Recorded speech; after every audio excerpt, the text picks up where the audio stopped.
to the SVG League, where champions rise to courage and honor. They claim the prize in the realm of combat, where glory's unfurled. Behold the greatest calf players of the world. From every corner they come to test the metal true. In the heat of battle they'll see it through. With fists of fury and hearts of flame, they etch their legacy in the annals of fame. Hail to the SVG League, where champions rise to courage and honor. They claim the prize in the realm of combat, where glory's unfurled. Behold the greatest calf plays a dance, a primal symphony, where strength meets skill in perfect harmony. For the thrill of victory, they'll take the stand in the SVG League, where greatness exists. All right, here we are once again, SVG War 62 coming from Curitiba, Brazil. I am the Great M. Jada, he is the Weasel, and Wheezy, we here with another great night full of fights. Yeah, awesome card, stacked top to bottom. We got some icons fighting here tonight, and can't miss it. Right off rip, we're kicking off with ML, new to the league, taking on MVP. This is third fight. Had mixed results so far, so a good test for the newcomer. Yeah, absolutely. It's always nice to see a newcomer and then take on somebody who's got a little bit of experience in the league, you know? MLE leaves with an elbow, but it misses. Body kick now from GOAT, a.k.a. MVP. Nice right hand. Knee upstairs from ML. Takedown denied. Nice takedown defense there, even though he had to eat one upstairs. 1-2 down the pipe from ML. Oh, and extends it to 4. Yeah, I like that little off-timing combo. Those were really effective. Leg kick no good for MVP. Instead, he ate 2 on the counter shots. Ooh, nice slip. Body kick. Right to the body. Woo. Good shot selection by both guys here early. Just landed one thumper. Yeah, both these guys are being pretty selective about their shots here, being pretty defensively sound, trying to get their reads. Just throwing like a nice hook or a nice shot to the body, not worried about throwing these big, long combos. Yeah, they're being very fundamental, and that's something I really enjoy. That's a lot of my style as well. Left hook missed. Kick to the body, caught by ML. Foot sweep, good. Dives in, big right hand, and now he's in the guard position. Steps over right into the half guard. Push back into the guard by MVP. Fires off a couple elbows, gets the deny, and then the hip escape back to his feet. And that's huge. Step back uppercut, but he eats a right hook that opens up a cut on ML. Teep kick And it's blocked. still early in this fight, so if it goes deep into the rounds, you know, that cut could play a huge factor into this fight. Still 2 minutes more to go. Body shots blocked by MVP. Head kick lands flush for ML. I think it was laser quick. Head kick blasted on the block, and ML responds with the takedown, but right back to his feet is MVP. Right hand lands flush. That right hand's there right now. ML marching forward. Right cross, left hook lands flush. Knee to the body, but he eats a right hand from ML. Pull back and hits him with a right hook. God. Big counter punch by MVP. MVP might have just won that round, you know, barring anything big out of ML here. Lead body kick landed, now a knee to the body. Clinch instigated by ML. Looks for that little foot trip again, but no dice, Jim Rice.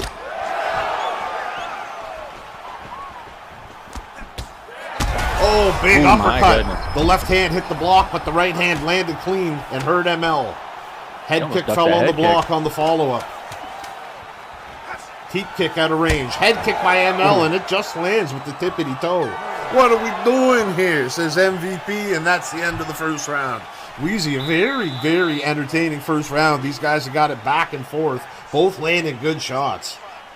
But look at that cut on ML's face right now. My goodness. That came from a right hand midway through the first round. It landed flush. And look, it's a target. He's just going after it, is MVP with these big right hands, getting the knockdown here. Just absolutely on fire here.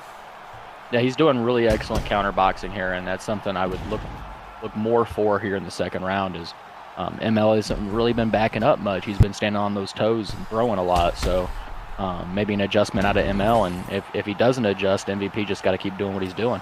I think even though MVP landed majority of the good shots. ML's mistakes aren't big enough where he's out of this fight by any means. I think if he just tightens up a little bit on the defensive side, he has been landing some good offense of his own too.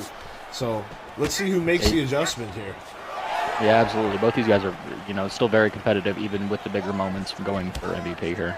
Rip to the body and then a left hook upstairs by MVP. Nice. There you go. Fakes the body kick and then eats a knee. Looks for the trip again and he gets it. Dive bomb. It's blocked, but he still has the posture. Breaks it. Now ML's in the broken down guard. Looks to step over into half guard. Nice deny. Pushes him back into guard once again. Fakes one way, goes the other way, then goes that way again, and it's still blocked. Steps over. Double step. Sprawl position now. MVP's going to have to eat some body shots. Goes to the right, gets his position blocked. Good stamina advantage for ML right now. There's no quick transition. MVP's either going to have to eat body shots or move to the side. ML's holding the position. He's going to have to move if he wants to keep it, and he does. And look at this. Wisely moves back to sprawl where he can keep attacking the body. And now because MVP moved away from the cage, he's in a bad position. Yeah, this is excellent work over here by ML. Top control on point right now. ML just needs to hold this position. If he can do another transition, he can even Big go deny for a here. sprawl, or even by doing fakes will extend it, small. But all this interaction keeps the position. It resets the timer a little bit. And look at this. There he goes. He's got the position even better now. Looks for the mount. It's blocked. Chance to escape now for MVP. Rolls, but look at that. ML was on it. Showing Excellent his deny. top game here. Good wrestling. MVP looks to get up, and he does. Small victory to get back to his feet. He needs to hold this position, and he does. He gets out. But he ate a lot of body shots there. Absolutely. Big scoring by ML there, who had some good ground and pound. Mostly rode about, though. He didn't get a rock or anything, which is good for MVP. There's still time for him to make it up here on the feet in the last minute. Big shot! There it is! Right to the stomach! Throws a body knee, but it was caught. Looks for the takedown. No dice. And that's going to be Counter shot, right hook, right on that cut. Pulls back the hook. There's a body kick. Knee to the stomach. MVP mixing up his strikes very well. Rolls out. Nice takedown defense.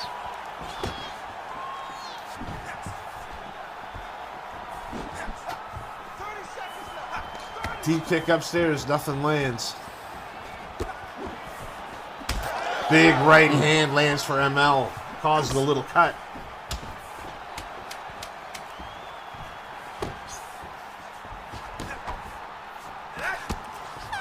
Oh, a little cheap shot at the end of the round. Nevertheless, another good round in the books. It depends what you like. Big body shot on the feet. Hurt ML badly, but ML had rode out a lot of position on the top and hit some ground and pound earlier in the round. Yeah, it just all depends on what the judges are looking at right here. I think both guys have really good moments in that second round. It could be 1-1. I think it's 2-0. Yeah, I think it's 2-0 to MVP currently. I think that body rock is going to do a lot in the judges' eyes. I could see 2-0. I could see 1-1. Either way, this fight is not a gimme for either guy right now. But Yeah, I would absolutely. definitely feel more pressure if I was ML. I think if I'm ML, I have to win this round. Let's see how aggressive he is. Standing right in the middle. Right hand lands flush for MVP. Denies the takedown. Nice takedown defense there. Slip. Misses the left hook of his own. Rip to the body. Make that twice. ML with the knee on the break. And Jabs. MVP's done a good job of working the body while on the feet. He had that body rock there in the second round, but just consistently peppering away at the body. Yeah, there's another Never one, took man. him. Right on cue. And he just misses a body shot there. ML was able to get the hands down. Right cross. Dumps him. Dive bomb. And now he's in the guard. A much safer place for him to be. He's already shown really good top control in the last round. And, I mean, he was hurt early. This is a great chance for him to rest his body. Nice deny, though. Big denies. Massive denies. Major stamina drain. And he just hip escapes right up. Got hit with that uppercut, though. He's got to be careful going to the body like that. That pull hook landed a little slow. The head movement was quicker than the hook, a little more tired. Oh, just got his hands up and blocked the uppercut. MVP kicks him to the gut. He's always throwing that hook. He's got to watch out for a double pull. Jabs, left hand, right hand, uppercut gets through. Knee to the gut. ML's right on his feet. Another knee to the gut. I didn't mention that. ML's definitely got less stamina. 1-2 down the pipe for him. Make that 3. Beautiful boxing shown there. Head kick gets through. He let go of the block just a second too soon. Oh, he tried to get back through with that hook. Tried to throw back while rocked. What a stud muffin. Yeah, that's just hard right there. Teep kick to the gut. Uppercut and then a right hand. You guys are trading. Left hand lands flush. Goodness. Oh, 2 more to the gut. He's hurt him. He's hurt now. Looking for the knee.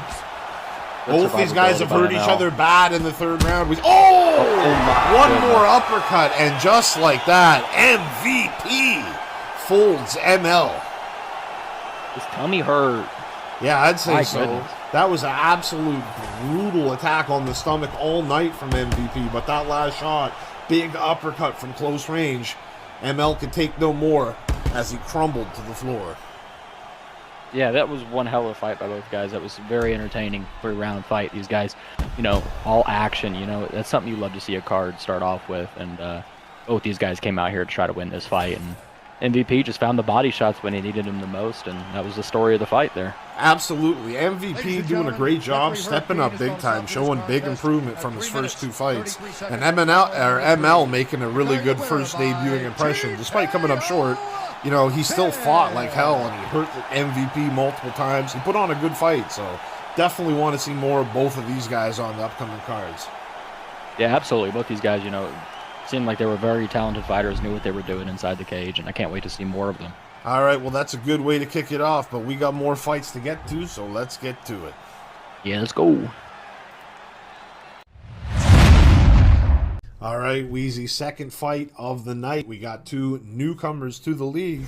Let's see how they both debut as we got Sahara taking on Mystic Mac. Yeah, another exciting fight here, 2 debuters. It's something I'd love to see. Let's see what these guys bring to the league here. A couple of hooks land by both competitors. Another left hook by Sahara, 1 to the body, 1 more upstairs. Mystic Mac's calf looking a lot. Oh my goodness. Mystic Mac, a lot like Conor McGregor. Big uppercut and got hurt. A left hook and a head kick came behind it, but it did not land. Yeah, Mystic Mac, definitely a fan of McGregor. You see very much of him in his style for sure. 1, 2, 3. Oh, nice combo. That very nice. Letting his hands go. Just looking for that counter shot, but Sahara is landing some good shots. Yeah, absolutely. Both these guys are countering at will. This is going to, like, at this rate, this fight is not going to last. Right downstairs, left hook upstairs. Left hand from Mystic Mac, right hand. Oh, and then a big right hand gets through there. Oh. 1, 2. Definitely some unique combos. Left hook from Guerrera, teep kick from Mystic Mac. Right hand lands flush. Spinning back kick lands well. That's big. Oh, he leaned right into a head kick. He's lucky. That, just a fraction of a second, that could have been a flash. He leaned into it. It looks like Sahara's trying to counter the counter before the counter, if that makes any sense. Big overhand oh my goodness. as he punches through the kick. Blocks the counter shot back. Fakes down low, steps back and resets. Gets out of the way. Hits him with a big elbow from the clinch, but Mystic Mac fires back with 2. 3 hooks. Both guys showing that they know how to put their hands together. Yeah, absolutely. Big shot downstairs with the right hand and the left hand upstairs open to cut on the right eye of Mystic Mac. Gets through the block to Sahara.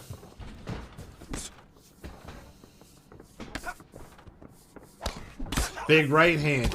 He's chipping away with the jab, then cracking through with the backhand. Body kick lands by Sahara. Ooh, left hand lands flush. Another left lands flush, and the uppercut gets through. Makes head flash going Sahara. And Sarah's doing something wise by backing up and just keeping his head health, you know, recovered. Timed the overhand left, and it broke through. Switch to the southpaw, now back into the orthodox. Wings and overhand. Another left hand lands. Yeah, both these guys are having just, you know, really good moments here in the start of this. 3 left hands landed in a row for Mystic Mac. He mixed a right in there, but it was all the lead hand that was doing the damage. Beautiful turning back kick. Just absolutely wonderful techniques here out of Mystic Mac. 1, 2, 3, pulls back, and he leans with it. He gets out of the way of those 2 waiting hooks as Mystic Mac was firing with absolute bombs in his hands. Yeah, absolutely. Both these guys had a wonderful round. You know, big moments by both these guys, and you know, just trading off shots. And I'm surprised, you know, nobody really got dropped or damaged too badly in that first round. We're gonna have to see what the second round brings here. Both guys showed some real clean technique. Like, you can tell that both of these, despite being newcomers, these guys both clearly know how to fight. Yeah, absolutely. And you know, it's just big boxing skills, and me as a boxer, it's something I love to watch. Slipping hook on the block, lead hook back by Sahara, doesn't land. 1, 2, 3, pulls back and cracks him with an uppercut. Double jab into the block, counter hook by Mystic Mac. 1, 2. That lead hand by Mystic Mac has been putting in work all night. That combo's really been there. Yeah. Big rip to the body with the lead hand. 2 back by Sahara. Uppercut on the block, and the left hand behind it lands flush. Another left hand lands flush. Body kick pulled back. Mystic Mac went to throw that combo again. It looks like Sahara's Big trying to counter it, but he there got it is again. froze by the left hand and couldn't head movement out of the way. And now he's standing in front of him. Look at this non-stop combo. My goodness, he almost got put away there, Wheezy. Now thrown on his back from against the cage. He got fight past there. Looked to posture up, but a big rollover by Sahara. Goes right for the mount, and he gets it. Looks to buck. Gets it back to half guard. Does Mystic Mac. Sahara working the top green, though. Let's see what he's got. Back into guard. A much better place to be for Mystic Mac. Even though it looks like a Connor calf, we don't know what actual ground game this Mystic Mac has. They seem like they all got different levels of ground game. Well, he got back to his feet.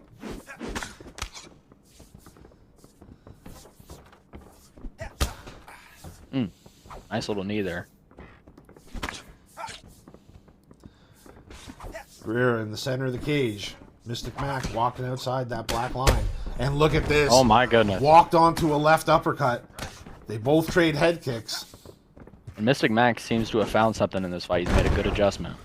Yeah, Sahara's got much less head health at this point.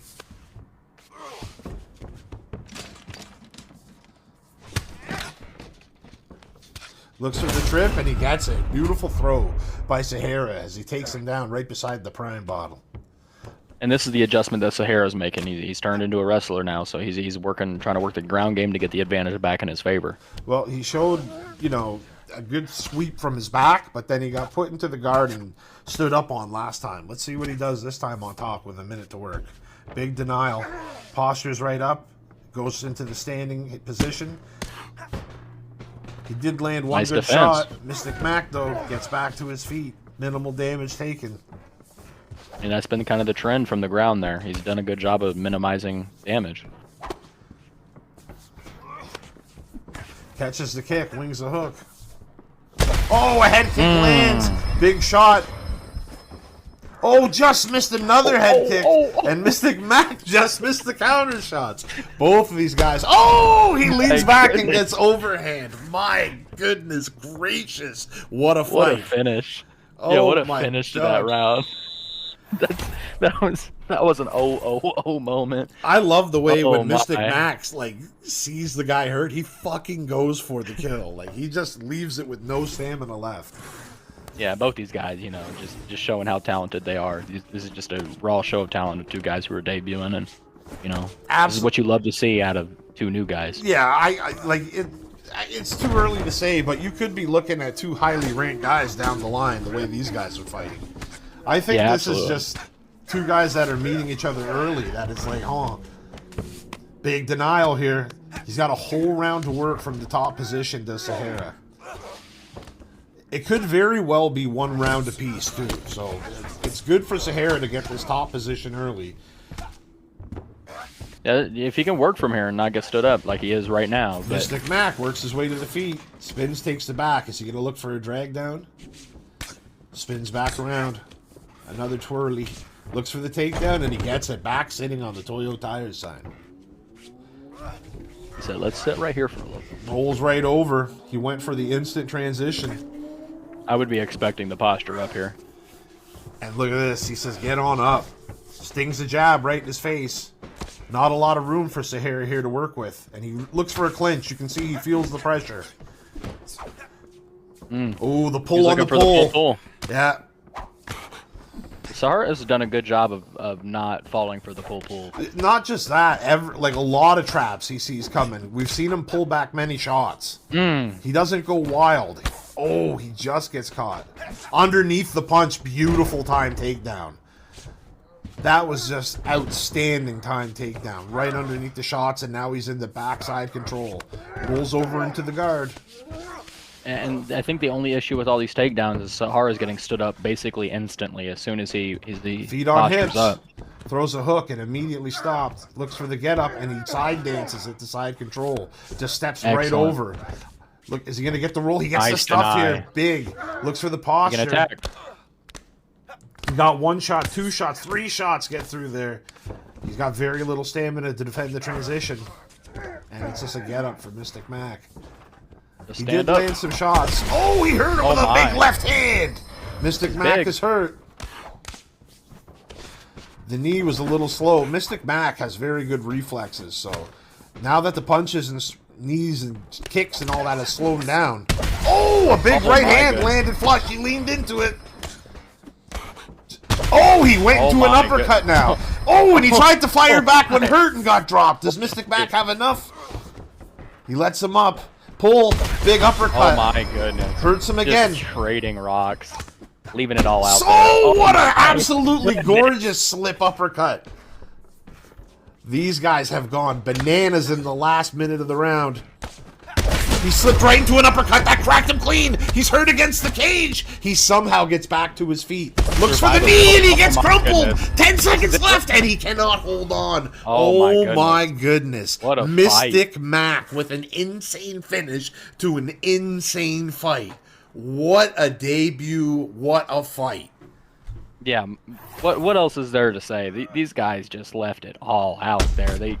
In this 3rd round, I'm convinced it was all heart. You know, these guys just left it all out there. So excellent work by both guys in their debut. Oh, man. I mean, I had a feeling it was a round apiece going into that 3rd round. And both guys fought in the last minute like, yo, I want to win this fight. And they both did it with such slick technique. I really hope to see a lot of both of these guys more going forward because, man, they just absolutely blew it out of the park on their debut fight. Yeah, absolutely. I can't agree more. Both these guys very talented, and you know, Mystic Mac just found the finish there in the 3rd round, and you know, this is an early fight of the night contender here. I mean, what a fight! Yeah, outstanding fight. Great debuts by both guys. Mystic Mac, you know, found the knockout in the very end, clipped him, hit him against the cage, and put him away with that vicious ground and pound, trying to finish to the last second. And, you know, I mean, hey, Sahara was hanging in there, man. He was there step for step the whole fight. Who knows who would have won that fight had it went to decision, right? So, yeah, absolutely. Great fight. Hope to see more from both. But, man, as good as that was, we got more, so let's get to it. Yeah, let's get after it. All right, here we go, Wheezy. We got Ziggy. We got Professor Pasta. And someone's going to get their first win in the league here.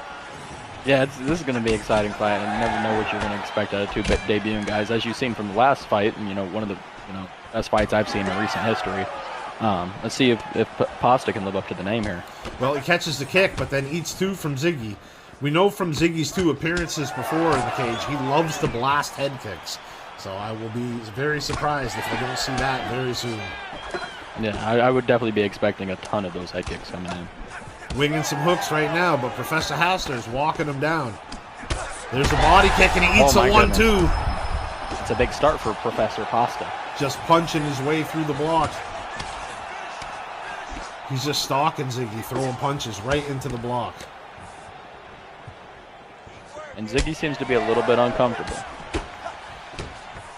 Yeah, Ziggy likes to kick, and Pasta's walking him down with shots. Too big to the body. Third one gets blocked. Clinch, and there's an elbow right away. There's the head kick. There's the nice first little head kick, and roundhouse. it landed very nice. Yeah, he loves throwing head kicks. They're high risk, high reward kind of ordeal. A couple of hooks land for Ziggy. A lot of hooks coming in, though. My goodness.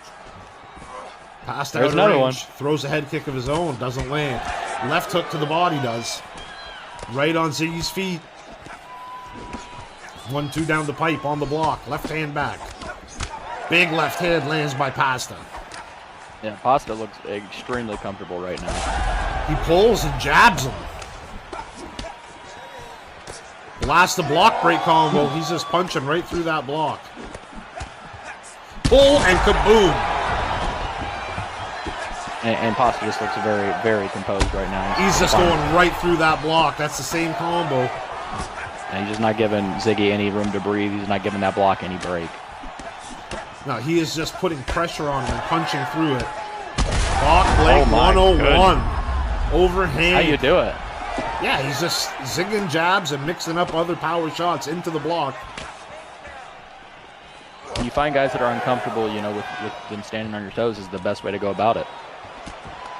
Catches the kick and dumps him on his face. Wings the overhand, and then a right, a jab, and then a right hook. My goodness. Just endless punches from Pasta as he has a beautiful debut. Just blowing the doors right off Ziggy. Yeah, that's a complete domination, and that's, you know, best case scenario for a debuting fighter. Yeah, that's a hell of a debut. Just come in and, I mean, march forward, throwing bombs for 3 straight minutes until you knock the guy out. I mean, that's a beautiful debut right there for Professor Pasta. We'll definitely want to be seeing him fight again soon. Yeah, absolutely. He looked very, very composed, very, you know, very strong in his first fight. He looked like he had cinder blocks for hands, and he was just blowing right through that block in the back half of that fight, so. Yeah, good performance overall. As for Ziggy, you know, comes up short again, but I'm sure he'll dust himself off and try to make some adjustments and come back and have an impact. Yeah, you know, he's been around for a few fights now, and I'm sure he's bound to break through. All right, Weezy. Well, we got a couple of them in the bag, but we got a few more to go, so let's get after it. Yeah, let's go, man. All right, Weezy, moving up the card. We got Lil Jon taking on DJ Lil. Yeah, it's going to be an exciting little fight. Battle of the Lils out here. Battle of the Lils. DJ moves forward and hits him with a left hook off rip. Johnny wearing that fired up shorts and gloves combo, looking sharp. Yeah, absolutely. You like a little bit of swag. Right hand lands flush for DJ Lil. Both guys exchanging, getting after it early, but nice big counter. uppercut by Lil. Which Lil? DJ Lil. Big throw by DJ Lil, but Lil Jon gets right back up. Johnny blasts a kick, but way out of range. DJ gets him on the clinch. Walks him towards the cage with a knee. Uppercut, left to the body. Right hook upstairs lands. Slips and hooks. Nice counter. Deep kick behind it. The never-ending combo. Little jab uppercut combo. Johnny comes in with the Superman punch. Jab, hook, hook.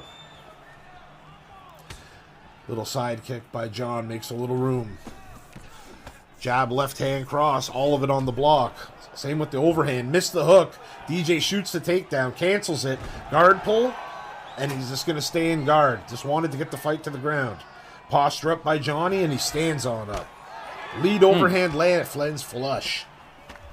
And that's kind of a forgotten technique to pull in the guard in this game. You don't see it very often anymore. I wonder if he wasn't going for a flower sweep right to mount, but hit the wrong button. Possibly. Or maybe he doesn't have the technique. I don't know what archetype he took, but...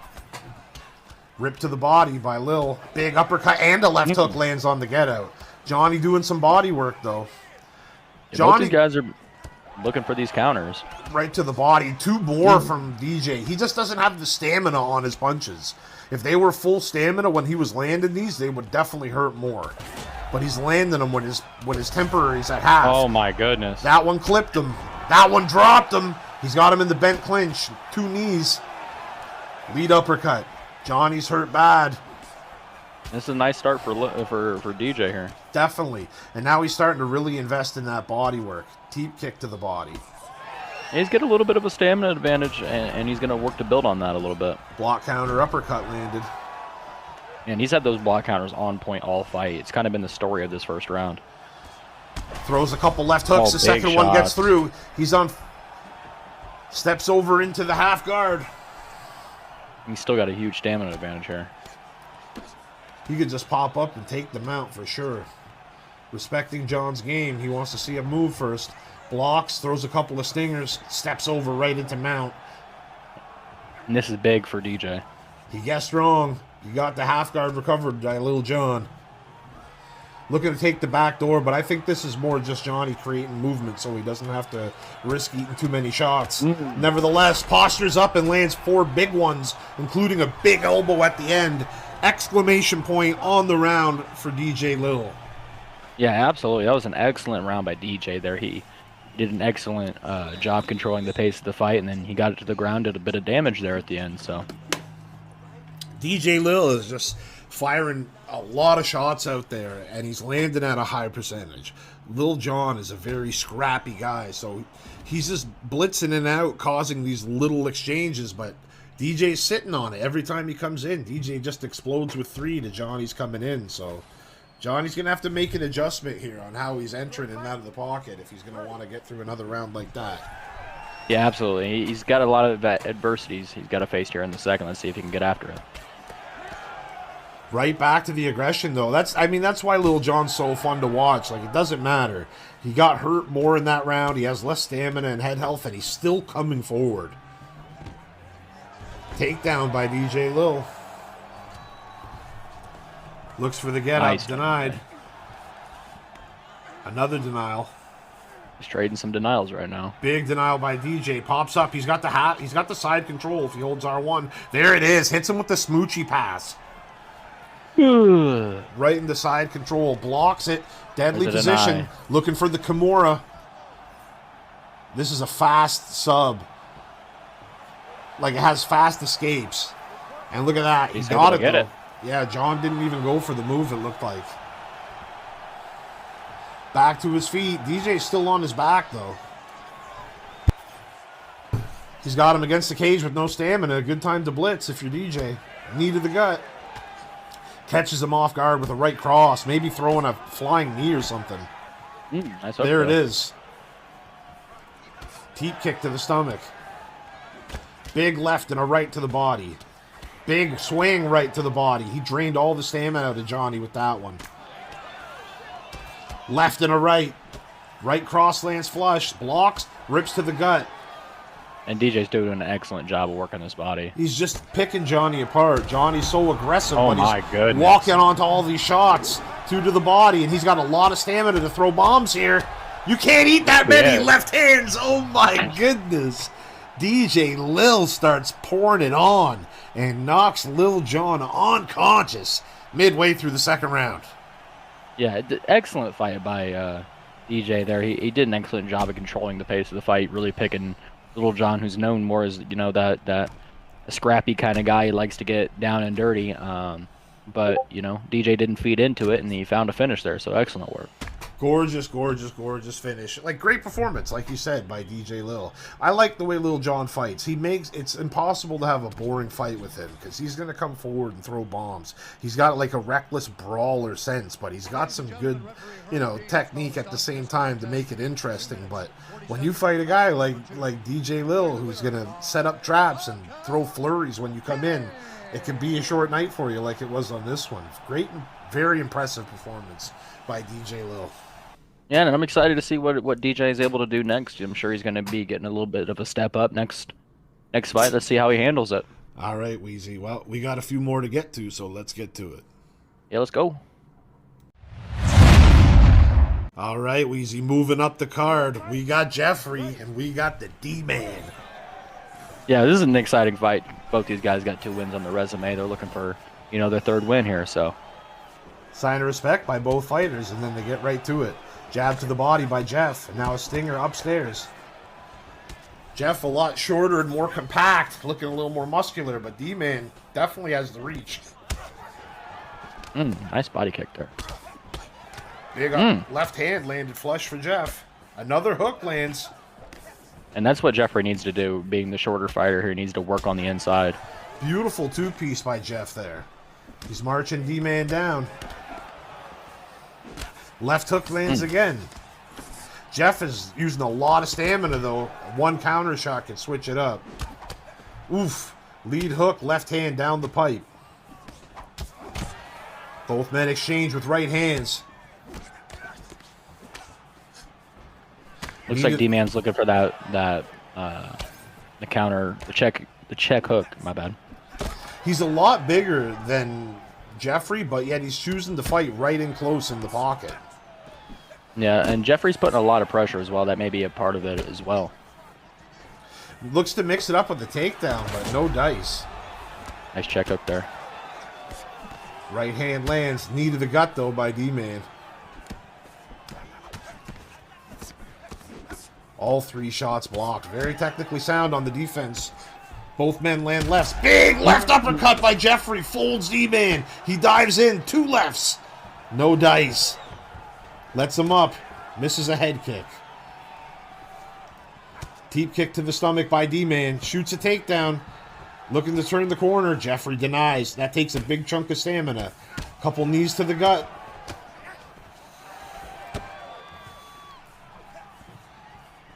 Retreats. Jeffrey moves forward. Blasts a head kick. Doesn't land. Beautiful counter shot. Oh, and another overhand. Nice overhand. He is just looking to finish D-Man with big shots. Nice survivability there by D-Man. Fake to the body and then went up high with the uppercut. D-Man with the 3-piece. 1-2. Jeffrey marching him down. And just good shot selection from Jeffrey right now. But he eats a foot to the face. Yeah, beautiful little teep kick by D-Man. Now he's using his length here and fighting at range. Shoots a takedown, turns it. Jeffrey again with the defense. Stamina low, big elbow, and that hurt. And it took a ton of stamina from D-Man. Yeah, when you're able to deny some of those takedowns, it takes a huge toll on your stamina. Faked the kick and then kicked him while he was stepping back. Rips down low. 1, 2, 3. Calf kick by Jeffrey. Slip hook and he rocks him. Goodness. Oh, he leaned into it. Goodness. And Jeffrey folded him with a head kick. Oh my goodness gracious, what a knockout. And that was from out of absolutely nowhere. Just this surprise head kick comes in, caught him leaning, caught him lacking, and he's out. He happened to lean that way, but Jeffrey would look like was going to throw a right kick, and D-Man just leaned that same way. Oh my goodness. What a knockout. Yeah, that's a firecracker knockout for sure. That's one for the highlight reels. Well, both men had 2 wins coming into this one, but you can make that 3 now for Jeffrey as he picks up his 3rd win in the SVG League. Beautiful knockout, and I'm sure that will be a favorite of his for a while. That is going to be a tough one to beat. My goodness. Yeah, that's definitely an early contender for KO of the night there. So excellent work on Jeffrey's part to find the head kick there and finish the fight. So Demon, yeah. He was undefeated coming into this one, so sometimes a step back is just what you need to take you to the next level. I mean, I'll tell you, the kid looked really sharp in this. Like, a couple little mistakes that he was doing and that he could fix up. Man, this kid got a lot of potential. It could be something down the line, so don't hang your head on this one little loss. I can't wait to see this kid come back and fight some more because, yeah, he looks good. Yeah, absolutely. I couldn't agree more. D-Man's looked very good since coming into the league, and, a minor setback for a major comeback. All right, Wheezy. Well, we got 2 fights left on the early prelims, and the next one features a fan favorite, so let's get to it. Yeah, I can't wait. All right, Wheezy, co-main event of the early prelims, and we got Trigger-Ling-Ling taking on Winter Massacre. Yeah, we got a fan favorite here versus, a guy who's trying to step up, and this is a big step up in competition by name value. Yeah, absolutely. Winter Massacre is starting off his SVG career 3-1, so definitely the type of prospect you want to keep your eye on. Triggy, he's been right up there in contender status before. Over 10 wins in the league. Definitely a big-time veteran, so it'll be interesting to see if that experience overcomes the up-and-comer in this one. And we've seen in the past that Triggy's, kind of struggled at times on the ground. Let's see if he's made adjustments to, try to fix everybody trying to grapple him. Winter Massacre, though, getting right to that grapple handbook. Jumps and takes the backpack, and he's instantly going for the choke. Does Triggy recognize it's a choke? He goes right for it, and there goes 85% of the bar. Oh, my goodness. I don't think Triggy realized he was being choked, because that animation is so fast. Triggy needs to mind his P's and Q's here, because he is... Yeah, and this is just a minute and a half into a fight, and Triggy's got to go 3 rounds of this. Yeah, and any submission will end it. That one is a catch you off guard one. At least he's going to have more of a fair chance. Not fair, but, a higher percentage chance to stop transitions and stuff now, including the submission attempts. Because he'll see them coming, at least. That, I know, is a very sneaky technique, that rear naked from the backpack. Because, when you're falling, you can already start that animation kind of thing. Yeah.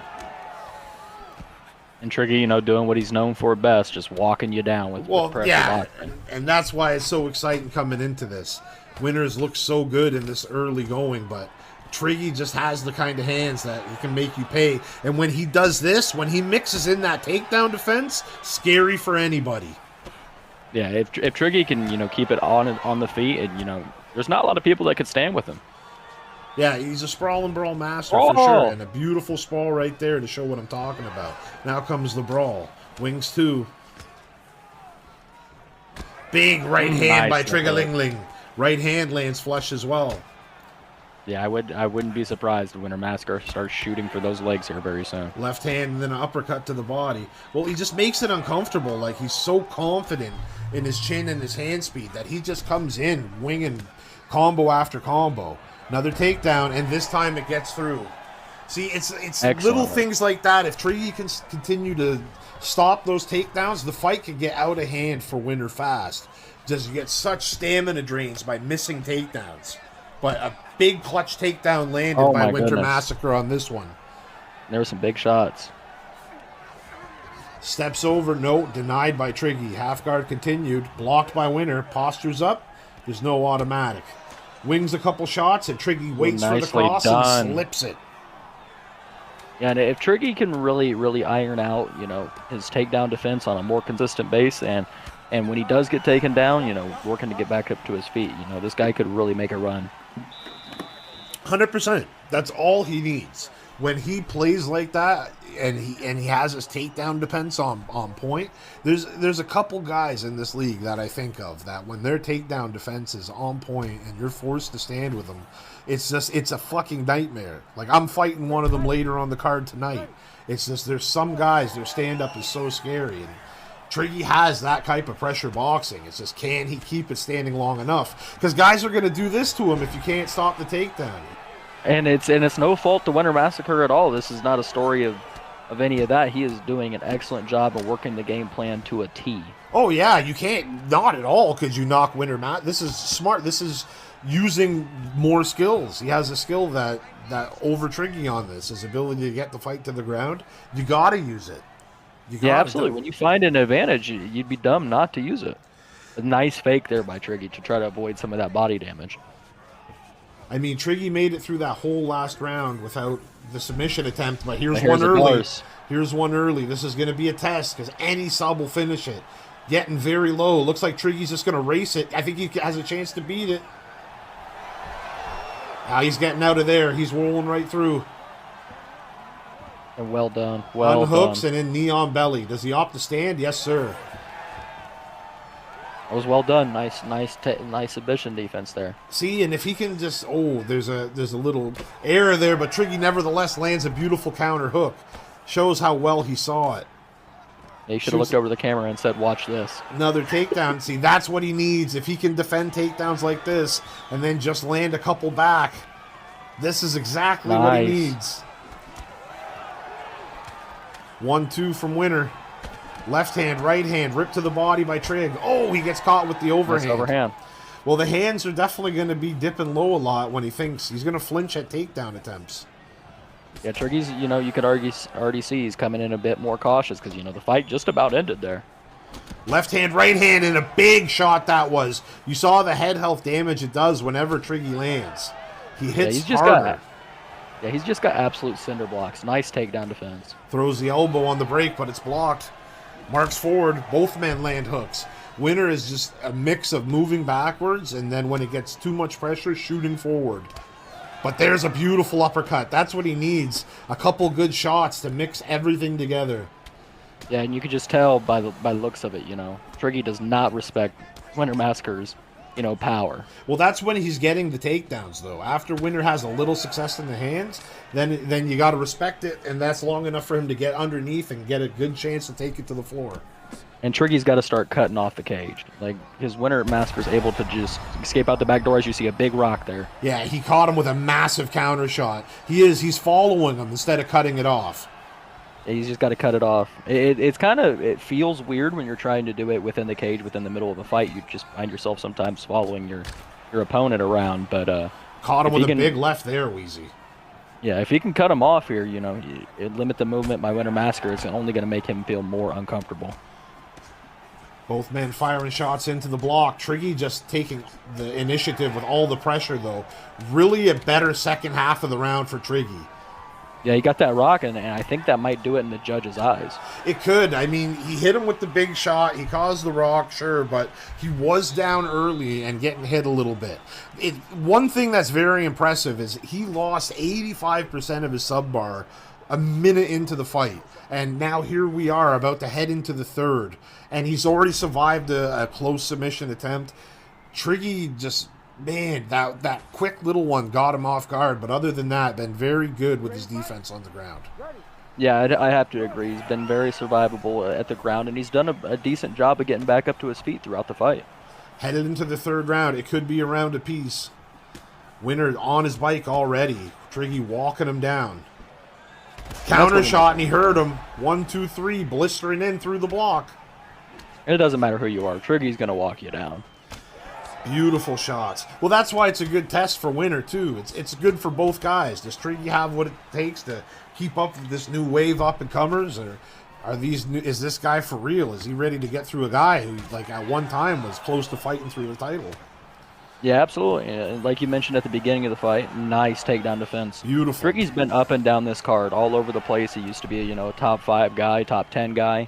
And Triggy's fought the best of the best here, so... Well, had a very unique career, too. Let's not forget, this is a guy who came in on, I think 2 days' notice and knocked out the number 3 ranked guy at the time.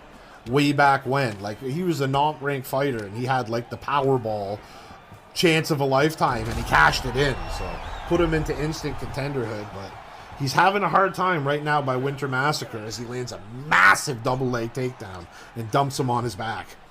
And that's big for Massacre. He's got over a half a round to work.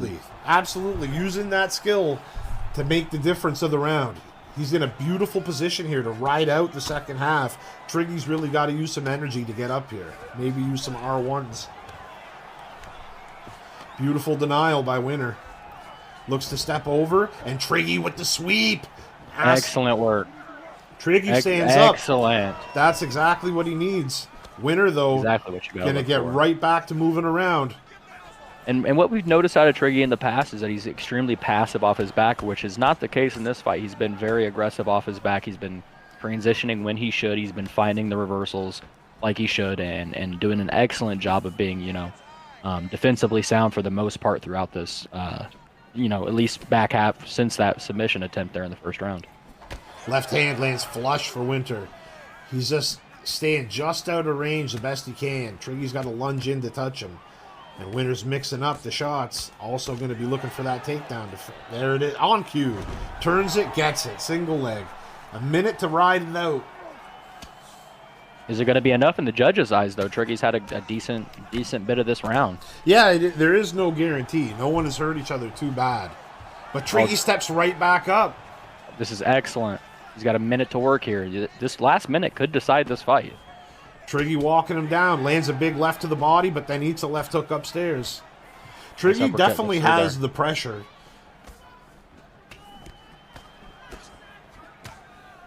Big shot. He opens up a cut. There's some damage. Moving forward again.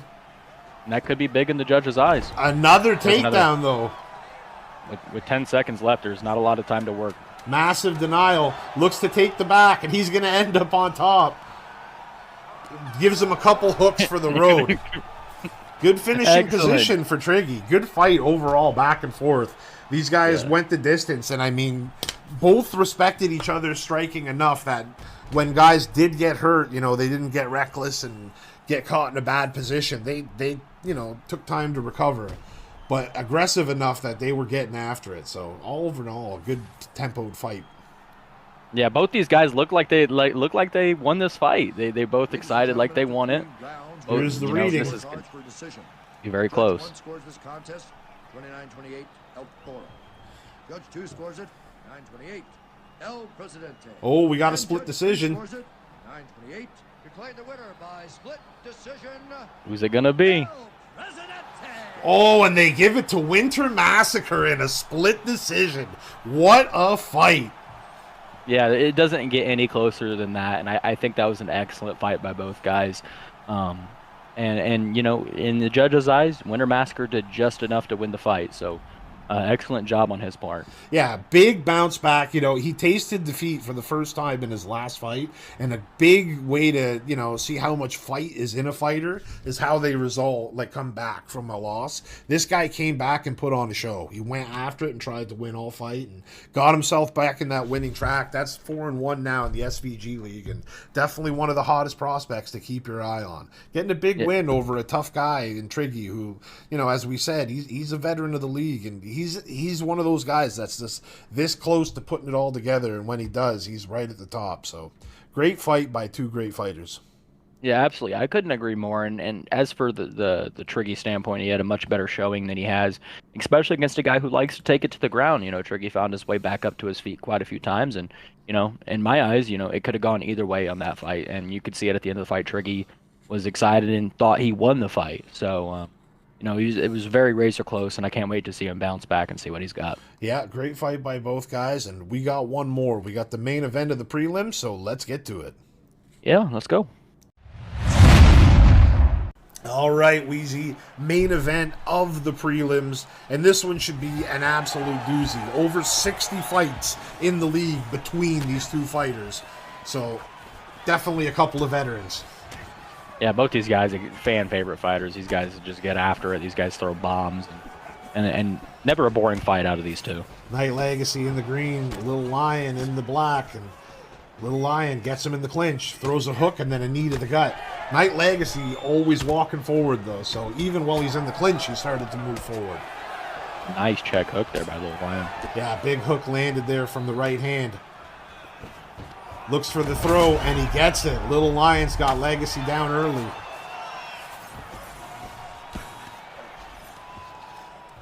Little Lion definitely looks bigger and stronger, too, so it'd be interesting to see if he can hold him down just with that raw power. Yeah, absolutely. And Legacy's one of those guys. He's very known as a very well-rounded fighter in this league. And as for Little Lion, he's shown a bit of a wrinkle in his game with the grappling and the wrestling and jiu-jitsu as of recently, so... Fakes.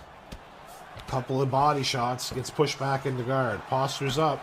Double post by Night Legacy, and Little Lion opts to stand up. Clinch work. Throws an elbow. Another one. And then goes for the judo throw, but it wasn't there. Looks like Little Lion's looking to get a little down and dirty this fight. Both guys landed left hooks, but then Night Legacy landed a beautiful spinning kick. Clinch work, but Legacy punches his way out. And that's one of the best ways to defend, you know, a lot of clinches coming in is if you just throw while they clinch. Clinch work again. Looks for the trip. Legacy well defended. Nice hook there. Left hand lands flush. Goodness. Looks for the throw, no dice. It looked like Little Lion is sneakily looking for the slam KO. Yeah, I mean, he likes to mix it up with the dirty boxing / Muay Thai knees and those throws, because then you never know where to defend, right? Yeah, it's definitely a difficult style to defend. He likes to make the clinch nightmarish. You never know if he's going high, low, spin, throw. Left hook lands. Goes for the clinch again, throws an elbow. Night Legacy blocks and then throws a couple of hooks. Left hook lands flush. Right hand lands for Legacy, left lands for Little Lion. Left hook lands for Lego. Gets him against the cage, spins, takes the back. And Legacy looking for the takedown and trips him right to side control.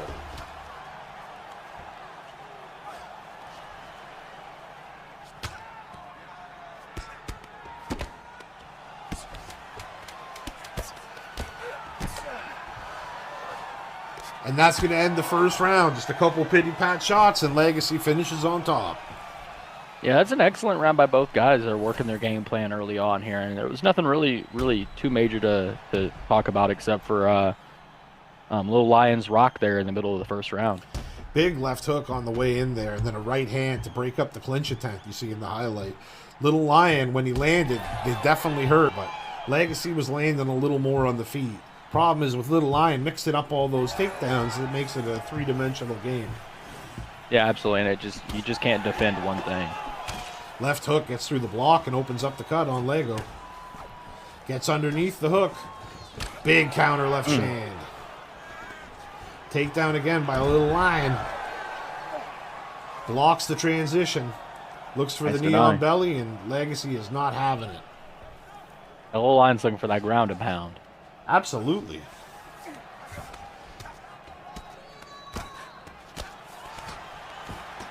Blocks the get up. Gets the transition and the block. But Night Legacy, he committed to the denial and he got it. Little Lion going for the arm triangle. The stamina's close. Very close. He's going to try to lock it in. Night Legacy move at the same time, but he doesn't get out. Instead, he loses 70% of his bar. And that's excellent work for Little Lion. You know, he just needs one more of any submission here. What a feather in the cap would it be for Little Lion if he could choke out Lego. Yeah, the guy was, you know, just very well-rounded, you know, overall in the league. And it's very, very, very difficult to choke this guy out. Postures up, this Little Lion. Gets the clinch, throws an elbow. Legacy's mad now. See, he's lost his submission bar. He woke him up. He's just entered into brawler mode. Rips to the gut, but Legacy fires back with an uppercut. Knee to the gut. Coming out. Oh, there's that nice pull knee. Moroccan knee. Lego's getting a little dirty now. Yeah, you know, like, as soon as he got choked, he turned into the Moroccan Legacy. There's a stabbing knee. Another one. Oh, my goodness. Left hand lands by Little Lion. Crane kick to the stomach, but he eats a left hook. Fakes it and then throws a Moroccan knee. Lead hook. Legacy's just made this a striking match from distance now, but there's a big left hook from the Little Lion. Looked like he tried to sidestep it, but he just missed it. Legacy has just turned the aggression up. Yeah, he's on 10. He's like one of these guys, like Robbie Lawler or you know, Carlos Condit. Like, once he gets hurt, he's like, fuck this, and he just gets mad. Yeah, it seems like he gets a little power-up coin in him. Big uppercut hurts him bad. Little Lion looking for the throw, but Legacy's wise to it. He knows he wants to knock him out with a throw. Big pull. Jab. Right hand lands flush, but Legacy ate it very well. Check hook nice lands check hook. crazy well. Throw. There it is. But Legacy bounces through with it. Crane kick to the stomach. Ooh. Final seconds. Left and a right and another left. Legacy just still right in his face. Eats another uppercut. And Little Lion says, hey. I'm beating that ass. He did a little dance. He said, I'm putting the boot to ass right now. Yeah. I mean, I said, when Legacy gets pissed off, he's just one of these guys that's like, fuck that. And he just marches forward. But that's why he's so exciting. He'll do it Yeah, to absolutely. anybody. Yeah, there's no such thing as. Look at this. He's running after him. That is what I'm talking about. And that's just heart of a champion right there. Big hook. He is just coming right after Little Lion. Throws the Leaving it all block out break there. combo, but it doesn't get through. He is right on his doorstep. Left hook. He came Oh, up and still Little running. Lion my cracks goodness. him with a right hand. Looks for the throw. No dice. Crane kick fake. Stabbing knee to the gut. And Legacy has to put the pressure on because his, little lunchbox is red. Oh, and he eats Oh, a my massive goodness. uppercut. He's hurt again. Little Lion looking for the finish. He says, what are we doing here? Uppercut. Pull. Misses the uppercut. Little Lion cracks him with a left Another hook. Looks for the There's throw. Looks for the throw again. Fakes the crane kick and then Oh. throws it. That was close. Little Lion just looking to crack that lead check hook. Clinch, throws an elbow. 1-2 by Legacy. Yeah, Legacy is just leaving it all out there. Yeah, he's just walking him down. But he's taking a lot of punishment while trying to walk Little Lion down. Eats a big shot. He's rocked again. Just slipping, dipping, and dodging. Oh, my Gets clipped goodness. with an uppercut. He's in a bad spot here. Big shots from could be Little it. Lion. And that is There it all is. she wrote. The Little Lion knocks out Night Legacy. Yeah, what a fight, Legacy, really, just said fuck it and let's throw. And Lil Lion said, okay, we'll throw. And, Legacy was walking onto shots there. And Lil Lion was able to finish there in the third. So excellent work. Incredible pressure coming from Night Legacy in the third round. And yeah, he made that very fun. Even when he was hurt, he was just attacking the entire time. And shout outs to Little Lion, he just kept throwing back. He kept fighting through it. And man, he didn't give up to the pressure. He caught Legacy with a big shot. First of all, he it put looks him like- away. So great job. Yeah, excellent work by the Lil Lion. All right, Wheezy. Well, the entire early prelims have been outstanding. Some of the best I've ever seen. So Yeah. let's try to follow that right now with the prelims. Yeah, let's go. Let's get after it.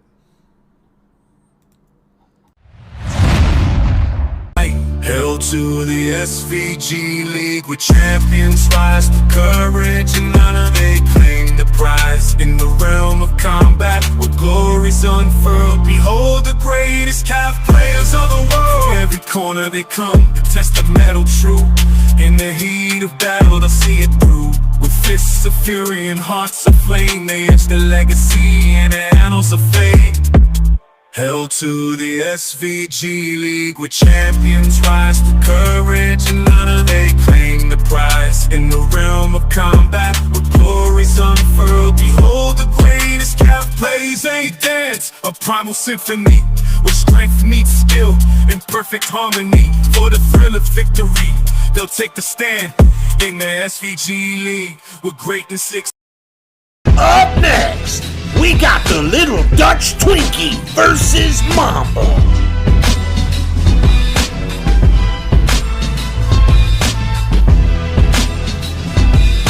All right, Wheezy, here we go. Prelim action, and we're kicking it off with two very exciting guys in the Little Dutch Twinkie, LDT Nassim, and the Black Mamba himself. Yeah, this is going to be an exciting fight. These guys, two fan-friendly styles. These guys, fans like to come out here and watch these guys fight for a good reason, and they're about to put on a show here. Mamba took control of the clinch early, hit him with a couple big shots, and got him to the cage. And look at this, looking for the throw, and he gets it.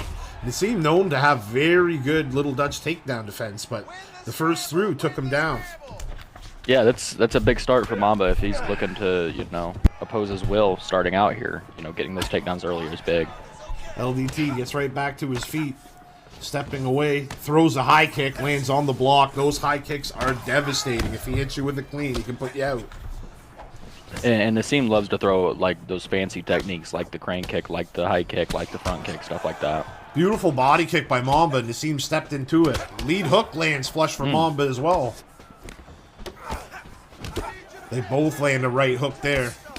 Big That's left right. hand uppercut by Mamba comes through while Nassim was punching to the body. Beautiful combo by the LDT right there with the calf kick into the back leg roundhouse wheeze. And Mamba's really working this clinch as well. Trying to crowd space, trying to, you know, get down and dirty here. Yeah, Mamba, a man of many hats, showing a lot of different wrinkles to the style over the past few cards. There's the jab into the takedown, beautifully set up, but a testament to LDT's takedown defense. Throws some knees into the block, too, making him pay for shooting.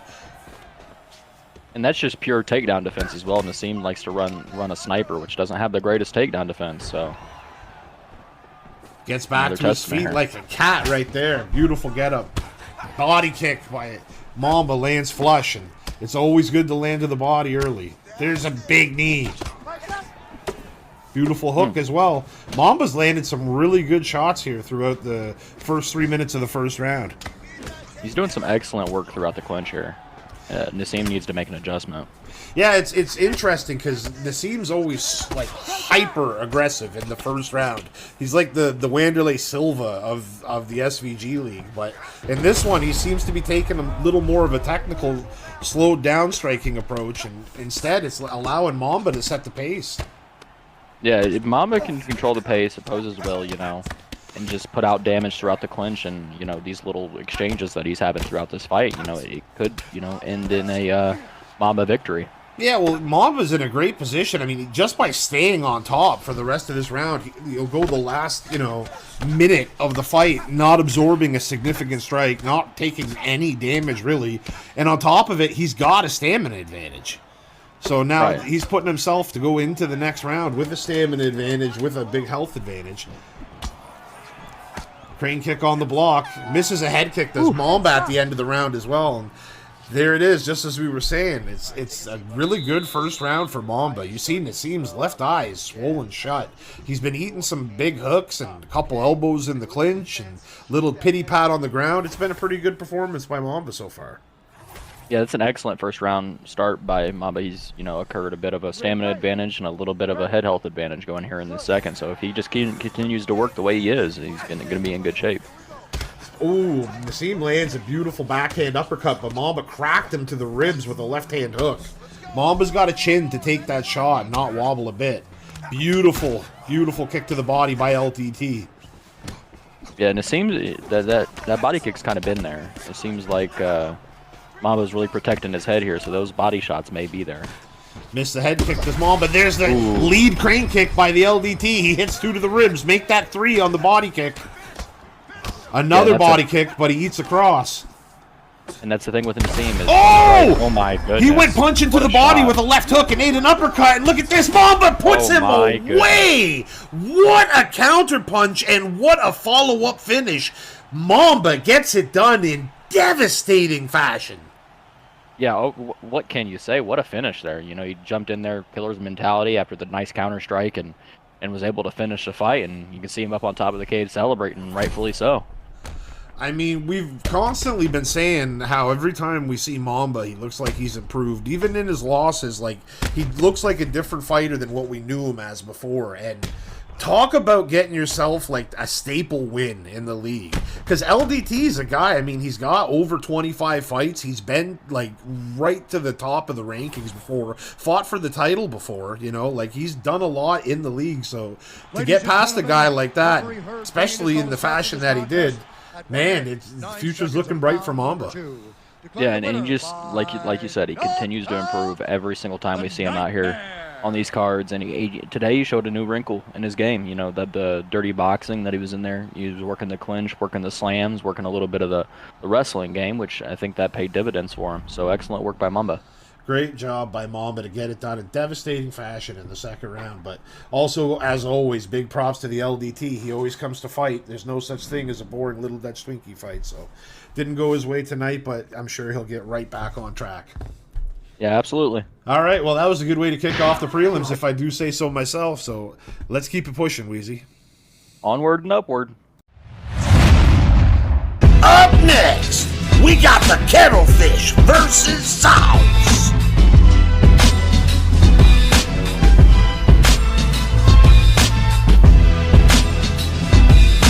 All right, right, here we go, Weasel. Another prelim fight, and with two veterans of the league, to say the least, as we got the Sauce Man taking on the Kettlefish. Yeah, these guys are fun to watch too. They like to put on these shows. You know, these guys are very technical boxers. Kettlefish, you know, likes to show off his ground game quite a bit, but you know, these guys are excellent fighters. Both excellent fighters, and Sauce has landed some really good counters early. I mean, just in the intro alone, he had a two-piece to the body and a beautiful hook upstairs. If he's counter-punching like this early, it could be a short night, because, man, he is clipping. Yeah, and Sauce is better known as one of those guys who are just Oh! very kind of heavy. He Oh, got my goodness, crazy, and he what a got shot. sat down! He taunted, and he got absolutely dropped! What a yarp! I doubt he's going to be doing that anytime soon.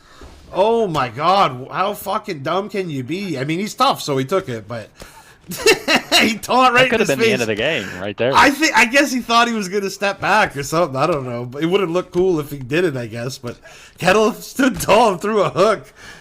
Oh my days. Sauce got punished for trying to put on a good show. Yeah, hey, all power to him. But what a chance for Kettlefish. Yeah, and likely if Sauce doesn't come out and do anything else, it's likely a round win because that's a knockdown. Beautiful attempt by Kettlefish. He denied. He went for a touch and go, but it didn't get through. Sauce has a very underrated ground game, and you see it right here. He built up the GA, went for a big sweep out of half guard, and now he's in guard top position. And rightfully so, just steps up, sprawl and brawl. I'm telling you, man, Sauce reminds me of like the lightweight Chuck Liddell in our league. Just fury in his hands, aggression coming forward, and great ability to get back to his feet. Yeah, Sauce is very defensively sound as well. It didn't really prove it with the taunt knockdown that he had there, but he's very defensively sound. He works his counter boxing. He's really good with his footwork, and he could really put on a show if you're not careful. Kettle has landed a couple good shots here, but ultimately not enough to get Sauce to back off. Oh my goodness! Block counter hurts him. Overhand drops him, and look at that, right back to where he left off. He did not learn his lesson. Booster. He just thinks he's better. Ooh. You can see it. He thinks he's got the edge in the stand-up. Yeah, and he's got that knockdown. He's oozing with confidence right now. Let's see if he can continue that momentum. Kettlefish, though, still moving forward, taking the center of the octagon. And this is exactly why these guys are so entertaining. These guys are just putting on a show. Right cross upstairs, falls on the block for the Kettle. Both hit right hands. Or, excuse me, both hit backhand hooks. And Sauce is building that head health advantage. It may not look like much right now, but it could really build into something crazy if Kettlefish is not careful. And there's another rock right there. Big left hook, and he says, Sauce is swagging on him. Beautiful rip to the body, but Kettle keeps his hands busy.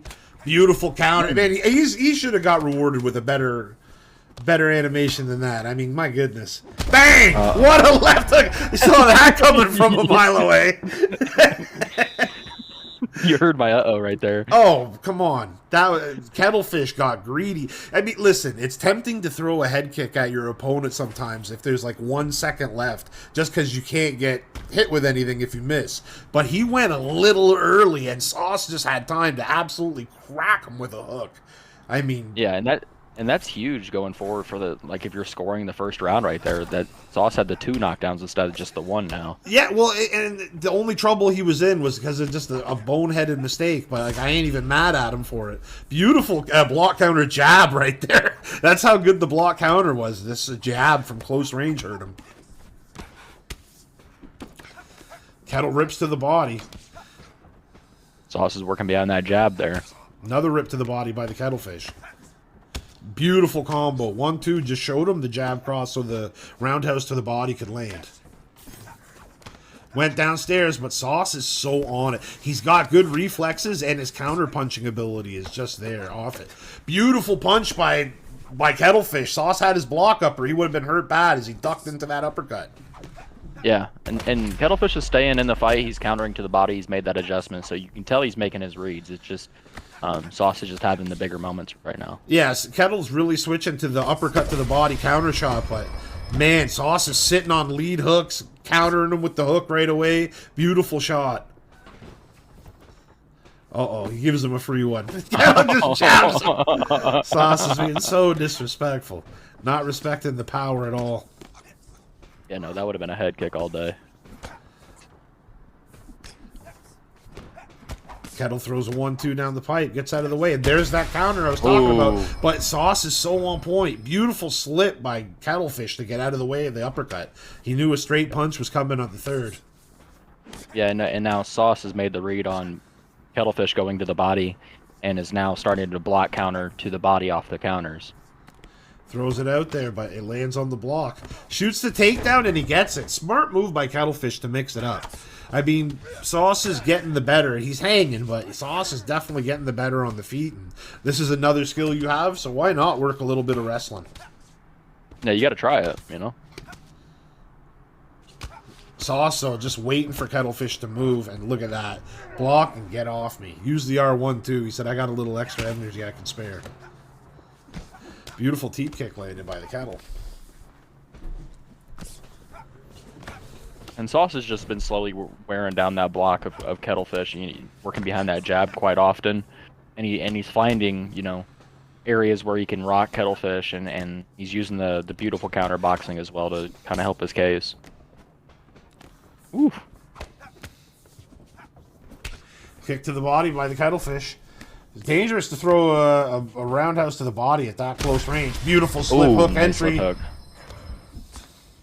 Here's the heart of Kettlefish throwing back. I mean, that's, look, a lot of the reason why Kettle's record is like it is, because he puts on such exciting fights and fights such tough people. I mean, he'll throw back. Oh, as soon as he gets up, he walks into another hook. This could be it. But no, Sauce opts to let him up. Left hook, missed the right uppercut. Goodness. If that uppercut had landed on the way down, it would have been a wrap. You see, every sig strike Sauce started throwing at the end was almost finishing Kettle. And you got to think, man, you need a major adjustment.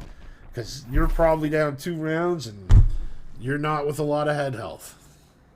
Yeah, Kettlefish just needs one big shot right now. He needs a shot that's going to change the fight. Oh my god, what a dirtbag. Absolutely, what a bad guy. Yeah, what a fucking dirtball. Beautiful counter, though, by the Kettlefish on the right hook. Well, already up, he hit him with the cheap shot, and it's been pouring on. 2 to the body there. Left hand lands flush. Another left. 2 more. His body is just absolutely mush right now. Left hook drops him. Sauce says, no, no, no, not like that. Left hand. Gets out of the way and cracks him with the left again. Just a wonderful display of counterboxing right now. Rip to the body and then comes upstairs. Says, no, no, no, not yet. Yeah, he's beating the shit out of Kettlefish. Oh my goodness. 1, 2, 3, and the uppercut lifted him off his feet and put him down hard.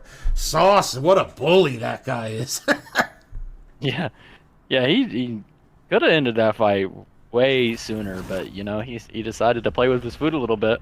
Yeah, and got a big finish there in the 3rd round. Lifted him right up off his feet. Sauce torturing the Kettlefish, poor little bastard. Fuck. But nevertheless, a dominant performance. I mean, the hands look like they hurt. He hits like an absolute truck, and he showed it again this fight. Kettlefish is a very tough kid, and I mean, he couldn't handle what Sauce was giving out. And I don't know how many people in the league could go toe to toe with the way he's been boxing. So, you know, he's looked very strong. He's put together a few really good performances here over the last few cards, and it's going to be exciting to see what he could do next. You know, and as for Kettlefish, tough kid, he always comes out to fight, and you know, just ran into a tough competitor tonight. Hell yeah. Well, as good as it was, we got more, Weasel, so let's get after it. Yeah, let's go. Up next, we got Jay-Z versus Milkman.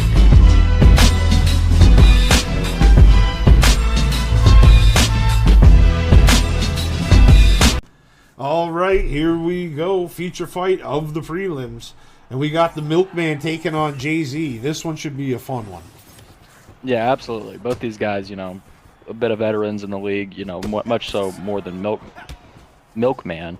He's fought a ton of times here, and he's a fan favorite. He likes to put on these shows. Well, yeah, very few people have fought more fights than Milkman. I mean, the guy's been on every card almost, like absolute veteran. But Jay-Z been on a handful himself, and It should be good to see how they match up. Early, Milkman's doing what he likes to do, pressure moving forward. You never know, though. The last few fights, he's mixed it up. Sometimes he's grappling, sometimes he's striking. But what a knee by Jay-Z. We know what Jay-Z's going to do. He is going to throw power strikes. Yeah, this guy outputs a ton of significant strikes, has an excellent little style, and he's got really good counter boxing as well. So not just that, but he's got his own style. He's like flat out, he's the only consistent, like, legitimate Razor player in the league. The guy just loves the Muay Thai art, you know, mixes in his knees, his clinch work, his elbows, his leg kicks, all the elements of Muay Thai he gets in there. So it's very cool to watch his style. yeah, absolutely. And you know, Razor's a lost art, man. It doesn't really get a lot of love or attention in this game, but it could do a lot of damage if you leave those legs open. Yeah, attacking the legs early is Jay-Z, but Milkman's coming forward still. You know he's going to move through whatever you do. Jab, uppercut, and especially left as a hook. Razor where you don't have a ton of power in the hands initially, you got to work that advantage with the legs, and you can work all 3 levels more efficiently, though.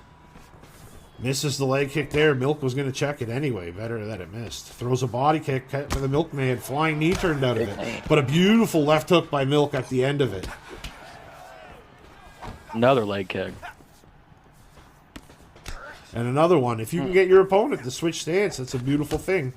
Right hand lands flush. And we don't see Milkman in Southpaw a lot. We don't know how comfortable he is in Southpaw. So. Even if you are comfortable, though. Oh, what a beautiful counter! Knocked him down with a massive uppercut. Hit him with a knee to the body, a hook, and then a leg kick on the other side. I mean, the guy's style is just beautiful to watch. Yeah, absolutely. Very flowy. Not just flowy, but it looks different than other people's striking. Like, it's the Muay Thai setup, the use of leg kicks and all that. It's just, I don't know, man. I appreciate it. Yeah, absolutely. It's always good to see somebody with a different style than everybody else in the field, and to see them have success doing it is exciting. And it's you see that leg hit hurt. Yeah, he stuttered, Milkman there. Milkman, though, wise to switch stance. He's bouncing back and forth a little bit between both stance, not really giving him any particular target to focus on. And I think that's smart if you are Milkman, to switch stances, especially in the later half of the rounds, because now Jay-Z can't punish the orthodox leg there. So Milkman cracked him with a beautiful hook at the end of the round. He said, "Take that with you, you prick." yeah, I think that's what you get for kicking me legs. Yeah, I think that was for all the leg kicks. He cracked him with a good one right there. All in all, I'd have to give the round to Jay-Z, but I mean, the way Milk is fighting, it's just going to take one mistake, and he can capitalize massively. He hit the big counter and hurt Jay-Z. I mean, he hit the uppercut. There's Jay-Z's uppercut. But he hit a beautiful uppercut early that hurt Jay-Z bad. There's a couple shots that, you know, if he lands clean, it could go out for Jay-Z quick. Yeah, and we all know Milkman. This guy, you know, he could throw a flying knee from out of nowhere and change the fight. So Same thing for Jay-Z. yeah, absolutely. Gets underneath the hook and throws a right hand. Left hook lands flush for Jay. Jay-Z's just doing an excellent job of just staying fundamental. Uppercut, left hook, misses. Beautiful leg kick again by Jay-Z. He gets Milkman to switch steps. But there, once he instigates this clinch, he's back into the orthodox side. There's the clinch again by the Milkman. Jay-Z shrugs him off and cracks him with a left hand. Beautiful overhand right lands as well. Cross lead uppercut. Jay-Z's landed some really good shots here early. Yeah. And you could tell Milkman wants to be in that orthodox stance, but you see Jay-Z every time he switches to it, he throws that leg kick out there. Right cross lands flush for Jay-Z. Superman punch, but he ate a hook at the same time. And a big uppercut. There's that uppercut I'm talking about for Milkman. He throws it well. Another leg. Just absolutely back and forth with the pulls. And Milkman finally gets one off. Beautiful left. Ooh. His leg is hurt. He might be setting up a high one. He's chipping at that block. There's one. And now Milkman cannot switch back to orthodox. That leg is chewed up. Oh, Oh, he gets under the overhand left, but it still gets clipped. Big left hand by the Milkman. Milkman's finding some counters. Nice combo.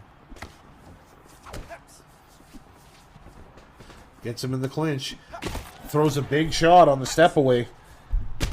Oh, or Jay-Z clipped him with a left hand there, but Milk was already winding up the counter shot. And Jay-Z just continues to stay fundamental, stay at home, try not to get punished with the big counter or the big shot that you spoke about. Beautiful rip. I got a little greedy. Went for 3 of them.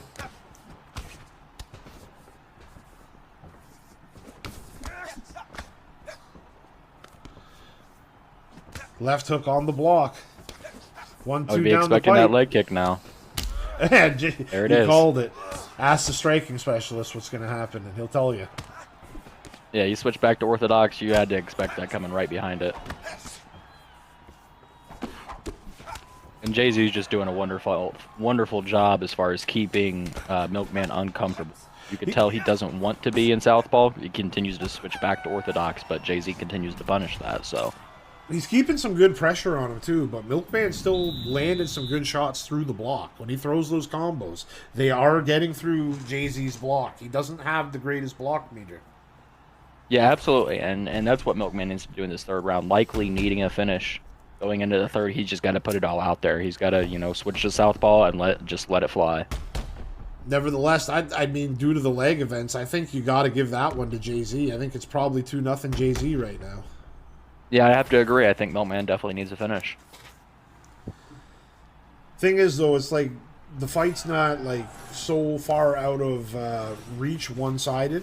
Like, you never know how these guys score events or control. But a beautiful right hook early by Jay-Z, and there he was putting the combo, trying to get through the block, getting a little aggressive.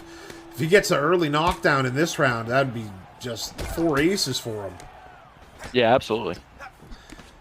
And it looks like he's getting a little aggressive going for it here, trying to put some pressure on Milk. Maybe thinks he's got him hurt a little bit still.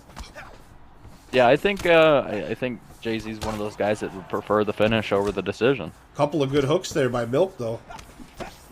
And like I said, Milk's come out and he's doing exactly what I said he needed to do. He needs to go out there and put his hands together and leave it all out there. Sidestep and missed the hook. Very good idea, but Milkman had the reflexes. Lead uppercut. Nice right cross to the body. Left uppercut lands flush behind the right cross. Jay-Z busted him open. Right cross after the lead head kick. Beautiful uppercut sits Milkman down. Oh, but a left hook from the Milkman. And the overhand flops him to the ground. He's going for the finish here. 1, 2, and that is it. Goodness. Milkman just out of nowhere blasted him with a combo and then followed up with massive ground and pound. I mean, you said coming into that you think he needed a finish. Well, he just got one. He just showed that he can do that even halfway through the third round. He is dangerous all the way through the fight. And you mentioned it early on in the fight that it just takes one big shot when it comes to Milkman, and he will finish the fight. He jumped in there like champion's instinct, and he finished the fight. So excellent work by him, and even being down 2 rounds to 0 didn't faze him any. He came out there in the third, let his hands go, and found a finish.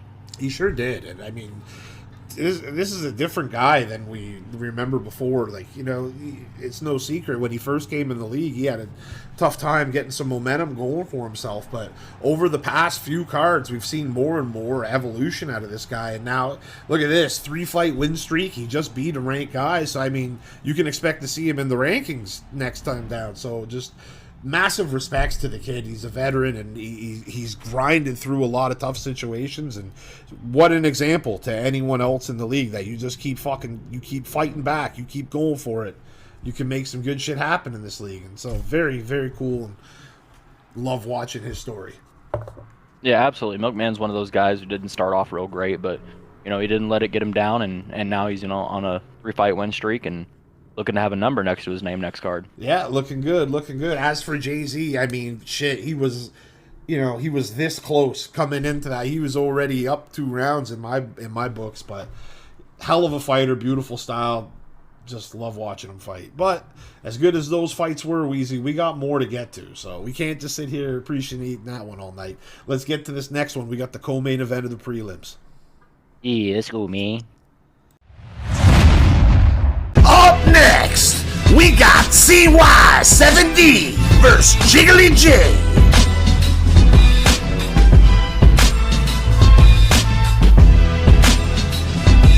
All right, Weezy, co-main event of the prelims. And shit's starting to get interesting here. We got 17, ranked 19. Yeah, this is going to be an exciting little fight. I always love watching a CY7D fight, and as for Jiggly, he always comes out here and puts on a crazy performance. He's not scared to get it down and dirty. He's not scared to, get, a bit of a brawler mentality on this. Yeah, Jiggly J, though, he's got a real fun style. I mean, he loves to finish fights. He'll taunt you, he has a trick or two up his sleeve. Definitely very enjoyable to watch. And, I mean, you want to talk about a veteran. I mean, the league's built on the backs of guys like this. The guy's got so many fights, so nothing but respects to him. But he's got a tough test in front of him today in CY7D. Yeah, and CY7D, he's put on highlight reel-like performances in the past, so see if he's got another one in him here. Yeah, he's very well-rounded, too. You talk about highlights. I mean, he can stand and trade with pretty striking. He can get in, make it gritty in the clinch, or he's got some absolutely beautiful wrestling and top game on his arsenal that he'll find submissions that you've never seen. Yeah, absolutely. One that comes to mind was that Von Flue reversal way back in the day. So. Oh, yes, I remember that. Against Jen by Murder, way back when. Yeah. Right hand lands flush for CY. Jab, left hook from Jiggly. CY tries to interrupt it with an uppercut, but Jiggy kept throwing his combo and cracked him with a hook at the end. Gets the clinch and walks him back towards the cage with a couple powerful shots. Yeah, and Jiggly likes to use that clinch to, gain him an advantage as far as cage control. He likes to have, put his opponent back in a corner and then unload shots from there. Jiggly is looking very clean right now. I mean, he's landing his combos. And, he eats 2 big shots to the body there. He was landing some combos and just really peppering that jab and that right cross, interrupting CY coming in. And CY's doing a good job of throwing those counters to the body now that he sees the pulls coming out of Jiggly. And now you see the step back out of CY. He absolutely adores that. He was using it heavily in his last fight, and he made it look very good, landing crisp right hands. What a combo. Absolutely. Finished with the head kick, getting through the block. Range was a little close, so it didn't land all the way flush to knock Jiggly J down, but definitely got through and hit him with the head kick. I need you to pay attention. Protect yourself. Look for your shot. Come on, buddy. Keep your hands up. Jiggly J probing with the jab. There's a left hook. Right hand. You got a little bit of reach on CY, it looks like. Deep kick lands flush. Couple of big right hands. CY's missing a big chunk of head health. Yeah, it's an advantage built up. Jiggly's worked that clinch quite a bit in this fight, so CY needs to make a bit of an adjustment as far as head health goes. Very good takedown defense by Jiggly. And it's a bit surprising to see, like, Jiggly J is definitely a stand-up first guy. Sai known very much as a balanced fighter. Very surprising to not see him try to push a little bit element of the ground game where he might have an advantage. Yeah, it's very possible going forward in the later rounds here that CY takes it to the ground, especially with him trailing in the head health. Yeah, it wouldn't be a bad idea. I mean, Jiggly J, he's hitting like a truck right now. And he's got less stamina. Big That's something elbow, that and Jiggly there's J the has to takedown, watch out for. But Jiggly rolls right through it. Jiggly's got to be mindful of the stamina because if CY sees like a big advantage sitting right there, he's going to try to work it. 1-2 down the pipe from CY. Shoots a beautiful takedown underneath the cross, but Jiggly J showing off the takedown defense. And a couple of knees to the body. Make that 3. The fourth one was blocked, but there's a right hook to go with it. 4 big significant strikes to CY's body here early in the second round. 1-2 down the pipe, right cross, left uppercut. And there's a left hook at the end of the combo. Catches CY's kick, hits him with a left hook and a knee to the gut. Jiggly's kind of flowing here in the early stages of the second round. Left hook hits again. Body kick, beautiful. Caught him moving to the side. Jiggly J definitely in the zone with his striking right now. See why, though, absolutely. he can put together something quick that'll change the tempo of the fight. So you gotta mind your P's and Q's.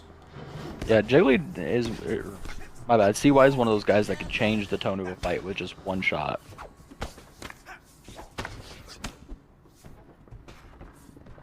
Both men throw uppercuts and both land flush. Body kick. Jiggly J, though, he's definitely done some damage to the head health of CY. He's at like 50% tops. I don't even think that's 50. And he's just slowly working it. Nothing too big, nothing too dramatic, but just over time he's just working that advantage. So. And this clinch work is the beautiful mix-up, too. It's just a tempo switch. It's not quite as much like a takedown, but it does the same idea, where it just gives you something else to think about. Big shot opens up CY. And dealing with the clinch can be a very overwhelming thing, especially when you work it efficiently like Jiggly J is in this fight.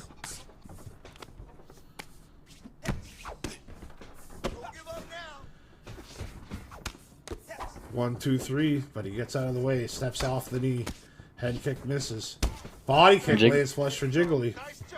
And Jiggly's just doing an excellent job of controlling the cage and controlling the pace. They're fighting at the pace that Jiggly J wants to fight at. Right hand landed flush for Jiggle, and then a left uppercut to the body by CY. Deep kick by Jiggly. He's got CY against the cage, throws a body kick, side catches it. Flying knee, kills the block, pull, and rips to the body. But Jiggly J stopped the second shot, which would have done most of the damage. First one drained the stamina, the second one's what kills her.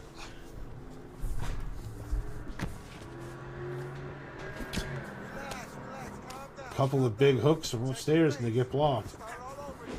Right hand catches side coming in. Body kick misses. Jiggly flips that jab out there.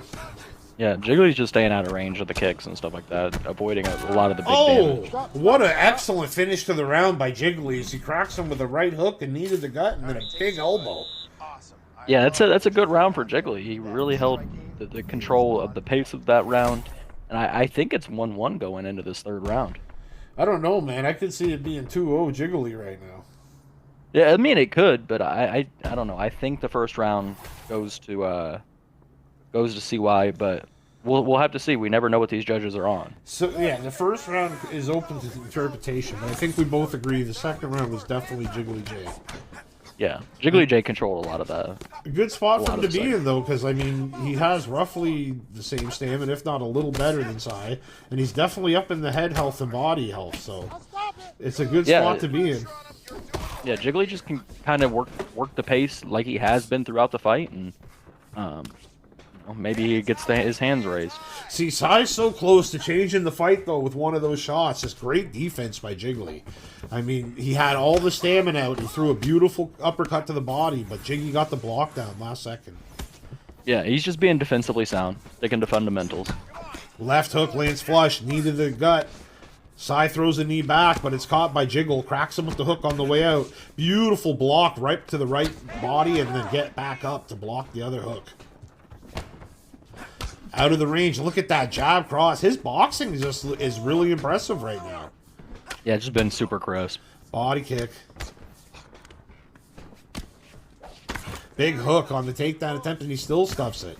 Yeah, this has got to be, frustrating if you're CY here, if you feel like you need this round. Oh my goodness, there's the first big right cross. Find your shot and finish it. Sai, an absolute savage, though, knows how to survive like no one else. I mean, he just stayed there wiggling, using head health and minor footwork to keep from a knockdown or another health event. Great job to recover from that quickly. Yeah, absolutely. Yeah. CY is one of the more defensively sound guys in this league, so it's hard to put this guy out. Technical all the time. It's just he loves a fight. I mean, it's because he was cracking in the pocket and the way he was that he got to this position where his head health is low now. It's just Jiggy's on one when he's coming forward. He's getting caught and walking onto shots. Yeah, and Jiggly J's done an excellent job of working the advantage he's done and stayed fundamental, stayed at home, and hasn't been punished for it. So threw a big knee, nothing there but a knee to the gut. I mean, there's still time for a finish, but I'd be surprised to see anyone go for it right now. If anyone, you think the pressure's on Sai. Yeah, I think CY has to get after it. I mean, it's going to be hard because Jiggly's just been so sound defensively. He hasn't let you get in close. He's not letting you put out a lot of damage, and it looks like he's probably gonna, oh my goodness. What a Looks like body rock he there. was ripping a right hand there. A body kick landed too, but he ate it well. Clinch work. Knee to the body. Knee upstairs. Another knee. A lot of these are getting blocked, but that one got through. Rips downstairs. Jiggly J still moving forward. Body kick again. Big overhand. Oh my, that overhand. Oh my Uppercut. goodness. Oh, and he drops him bad at the end of the round. What an exclamation point on the third round. And I mean, I don't think you even got to think about the first round anymore. That was clearly a Jiggly J round. Yeah, absolutely. I think that this is going to be one of those situations where Jiggly's just going to be able to cruise through and earn himself a decision, especially with that big knockdown there at the end of the fight. So. Yeah, that was massive. It looked like it hurt. It looked like it hurt. Sai a tough kid, so he stayed conscious, but he got absolutely dropped against the cage. Yeah, absolutely. And CY, just being technical like he's known to do, was able to stay in the fight and just couldn't find anything there throughout the fight. And Jiggly didn't open himself up. He stayed fundamental, and as you could see, he got the win. Well, there it is. It's official. Jiggly J gets himself a decision win. A hard-earned and a beautiful performance. I mean, Sai is a tough dude and a very technical dude. And Jiggly J won that one convincingly. So, big respects to Jiggly J. As always, hope to see both guys come back and compete real soon because they're both great fighters and they both put on great fights. Yeah, absolutely. I can't agree more. Both these guys are exciting, fan-friendly guys, and can't wait to see both of them and see what they got next. Well, you want to talk about fan favorites? This next one has got it for you then. Let's get to the main event of this prelim. Yeah, I can't wait. Up next, we got Hashish Hands versus Pressure Bull.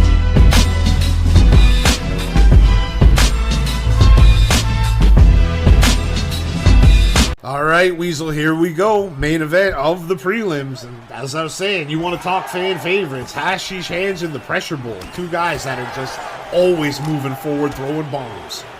Yeah, two veterans of this league. These guys have seen it all, done it all, been up and down the league and just fought all the fights they can to fight. And here's another good one right here.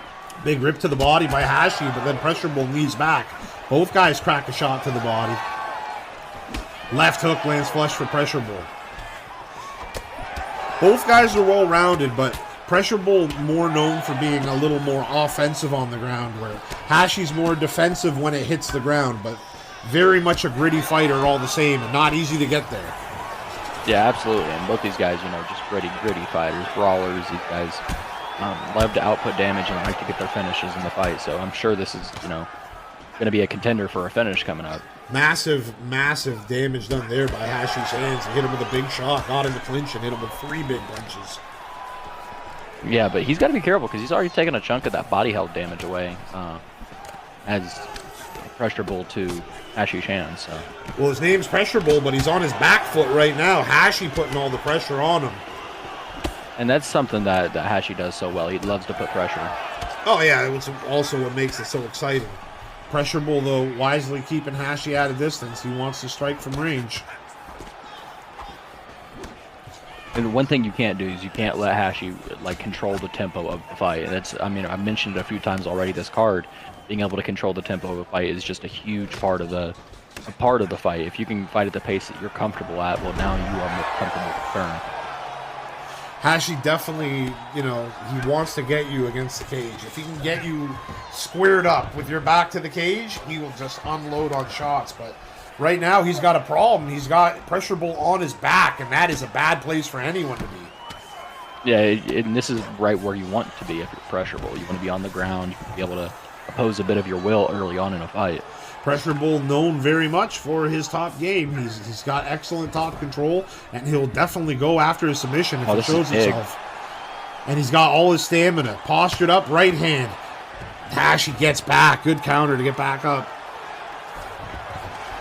Rolls over, and mounts probably even better than that. I mean, shit. Nice defense there, though. Left hand lands flush. Big elbow gets through. Ooh. Denial by the bull. Hashi with the defense. Hashi bucks, and he gets pressurable back to half guard. Postures up. Very aggressive in his attack as pressurable. Steps right over. The old unblockable into side control. Hashi rolls into the sprawl. 10 seconds. Pressurable might as well let it go. Hashi might as well just get any animation. And there it is. That's going to be the end of the first round. Very close round overall, but I'd have to give it to the pressurable. I mean, he did end up on top and land some very big shots. Yeah, it was a wonderful little round there by Pressurable, but I do think Hashi's still very much in this fight, and he just got to work at a bit better pace and try to prevent that takedown from happening, because once the pressure got it there, he was able to oppose a bit of his will. Second round underway, touch of the gloves, and here we go. Left hand on the block. Blast a body kick. Rips to the stomach, this pressurable. And two more, but he eats an uppercut. Big Nice knee to the takedown. body again. Yeah, and Pressurable, faked the takedown into the uppercut, and that could be a big story if Hashi's really trying to sell out for the takedown. Left hands land by both guys. Step in uppercut misses. Step in body kick lands for the pressurable. Oh, massive Oh, my uppercut to the goodness. body. Hashi leaned back and got cracked. Pressurable throwing shots right in front of him, but Hashi showing that block work. Very sound defense. 1, 2, 3. Make it 4. He landed a left hook. Left hand on the block. Right hand on the block. Pressurable throwing in between, but getting his hand back up where it needs to be. Beautiful calf kick at the end of the punch. Something I'm just now noticing. I guess I'm a bad caster here, but both these guys are southpaw, which is a rare thing to see. Yeah, well, I think Hashi will switch in and out, but yeah, both guys are basing out of southpaw.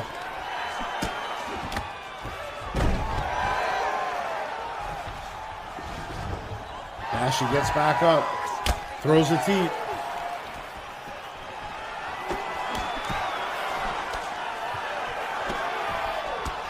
One, two. Teep to the stomach. Another teep to the stomach by the pressurable. And he's been doubling that up quite a bit this fight. Big hook and then a rip to the body and another hook upstairs lands. And there's two more. Hashi's starting to eat some shots. Even slipping in, he's getting cracked. Oh my goodness. Pressurable is finding a rhythm and he drops him. Yeah, he is just flowing. Opts to stand back up, and why not? You still got a minute 20. Hashi puts his hand behind his back. Sidestep, but the punch was slow. Beautiful counter uppercut by Hashi. Counter elbow and a left hook lands as well. Almost eats a head kick, but he gets the block up. Shoots a takedown, denied. Walked in towards the cage, didn't throw any strikes. Left and a right. And Pressurable's done an excellent job working his body. Two wailing hooks from Hashi. He ate one, but then he gave one right on Pressure's toes. Pressurable pushing him off, though, throwing big leather. Spinning back fist, because why not? Spinning elbow. Throughout the old time Mickey Tyson combo. I mean, a very good round, but again, I'd have to give that one to Pressurable. He hurt Hashi bad. Yeah, I'd have to agree. I think Pressurable has done a good job of controlling the cage, controlling the fight, and he's had the bigger moment. So Glove touch, nope, fake errors. That's Hashi for you. What a piece of shit. You gotta love it. He does not give a fuck. I like how he waited for Pressurable to get back on his controller and then glove touched him. Try to set it up perfect. There's that switch to orthodox I was talking about earlier, Weezy. Hashi will try to give you a different look, but if you're a southpaw and then you're fighting, in the wrong stance and you're fighting as orthodox with pressure, he doesn't have a great switch stance perks. So your punches won't land with the same exact oomph. Right. You got to output more if you're going to switch over to the orthodox or find a big shot. So far, Pressure Bull's just been landing at will. Yeah, everything that... And Pressure Bull's been just super, super efficient about his shots. Everything he's throwing is landing. So. There's the counter uppercut. Hashi's got the block counter uppercuts down like money.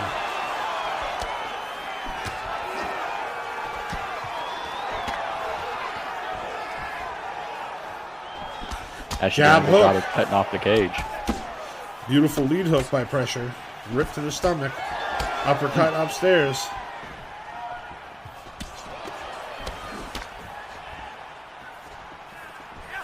Misses that kick upstairs. Hashi comes in 1-2.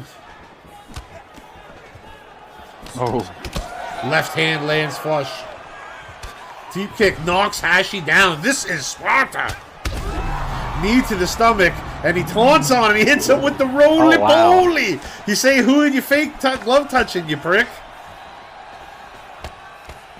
Oh, but a big right hand by Hashi. He says, you hit like a sissy.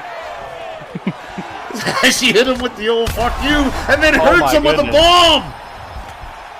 1-2, ducks under the head kick, and the left hand drains him. Cracks him with an uppercut. Oh my days, he's going for the finish here. And he gets it. What a bananas finish to a fight. Oh my days. What can you say? What a nice little third round. Pressurable with the third round knockout. Ultimately, at the end of all that, ducks a head kick, cracks him with a hook, and follows up with bombs. Yeah, what a fight by these guys. You know, like we said at the beginning of the fight, these guys like to put on fan-friendly fights, and they did another one right here, and Pressure Bull was just able to come out on top, so excellent work. Outstanding. Both guys showing exactly why they're fan favorites there, and that the last, 30 seconds, minute of that fight was just insane. Great fight by both guys. Great main event of the prelims, and man, talk about setting the tone for the main card with a fight like that. Yeah, what can you say? The main card's got to, live up to a name after this fight. Yeah. Ultimately, that was number 18 getting a win over number 13 there, so you can expect to see a climb in the rankings for the old Pressure Bull. As for Hashi, he's going to drop down a little bit, but still one of the top guys here after the work he's been putting in lately. So I'm sure we'll see both guys back before no time. Yeah, I absolutely agree. All right, Weezy. Well, this has been tight, but we got the main card to get to. And a matter of fact, I'm kicking off the main card, so I'll see you after the fight. I'll be back. Yeah, get after it. Held to the SVG League with champions rise to courage and honor. They claim the prize in the realm of combat where glory's unfurled. Behold the greatest calf players of the world. Every corner they come, test the metal true. In the heat of battle they'll see it through. With fists of fury and hearts aflame, they etch their legacy in the annals of fame. Held to the SVG League with champions rise to courage and honor. They claim the prize in the realm of combat where glory's unfurled. Behold the greatest calf plays a dance, a primal symphony where strength meets skill in perfect harmony. For the thrill of victory, they'll take the stand in the SVG League with greatness. Up next, we got the Moroccan Lion versus the Great MJ.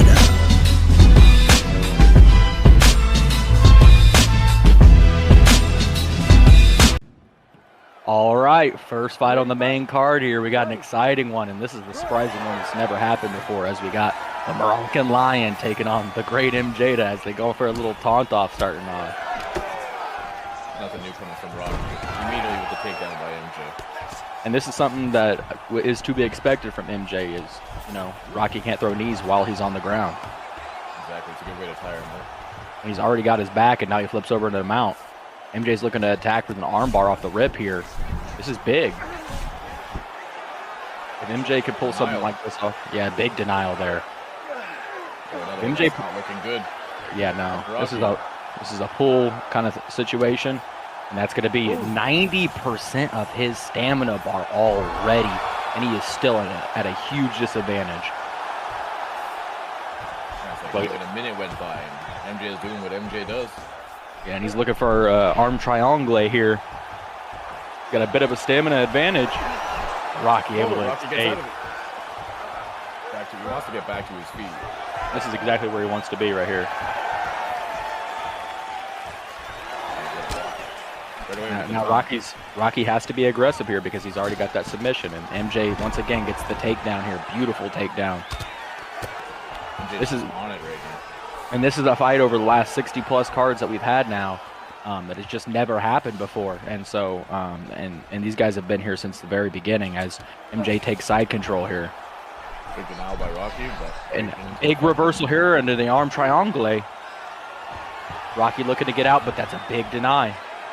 This could be it. A huge stamina advantage here. MJ's just got to Another drain one. and pull. another one. Yeah, this has got to be it, right? Yep. And there it is. Oh my goodness. That's it done quick. Didn't even give Rocky time to work his knees and the crane kick. He just immediately just going through his takedowns as quick as he could. He did a really good job. Yeah, that's excellent work. That's an excellent game plan if you're fighting somebody like Rocky here, who loves to get the body health down, drain the stamina. And MJ just didn't allow for it. He shot those takedowns early, got him quick, and got the submission off there in the first round. So excellent job for two guys who've been here since the very beginning, built this place from the ground up. You know, one is the leader of SVG, and the other one's the commissioner of the SVG League, and these guys got a ton of history. These guys run this league together. So it's cool to see these guys fight and get after it and tussle, but tonight was MJ's night. Well, being on the other side of it, I fought MJ not too long ago, and Rocky lasted a lot longer than I did, let me tell you. Yeah, and MJ's just got a knack for, you know, if he finds a weakness early, he's going to attack it and you know, try to get the fight done as fast as possible. He is a no bullshit kind of guy. He loves to get fights over with quickly and rack up performance bonuses. So this is definitely a contender for submission of the night, if not performance of the night. So excellent work by MJ. As for Rocky, you know, he's a tough guy. He always comes back. He loves to show love to the league and everything like that. So much respect to both these guys. Yeah, he's going to wipe himself off and come back like always. Yeah, absolutely. Well, with that being said, we got, you know, more fights on this main card after this banger. I don't know how these other ones are going to compete, but we got some big talent coming up. Oh, let's see it. All right, thanks for stepping in, Zhao. No problem, Weasel. Up next, we got Soul vs. Petite Reese.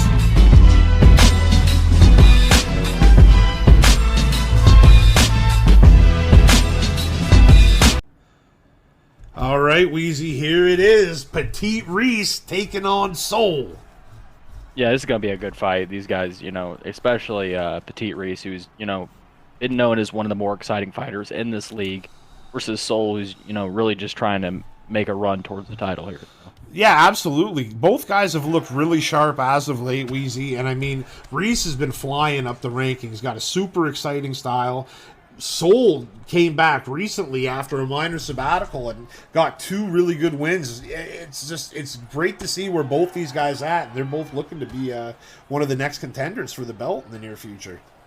And these guys definitely can do it. Their skill set is right there where it needs to be to challenge for a title. Yeah, when you're at this level, you just need to put a couple wins together and separate yourself from the pack. But right now, Reese is landing some good shots. Yeah, and this is what Reese is known for. He's just excellent kickboxing. Keep on the block, then the right hand, but then a hook and then an uppercut. He just flows with the combos. Soul moving forward. Both men miss, but right hand lands at the end there ultimately for Reese. Steps off and cracks him with the right hand. Beautiful turning side kick lands flush. Nice combo there. Rips a left hand and then another spinning back kick at the end. Soul throws that crane kick, but it doesn't hit.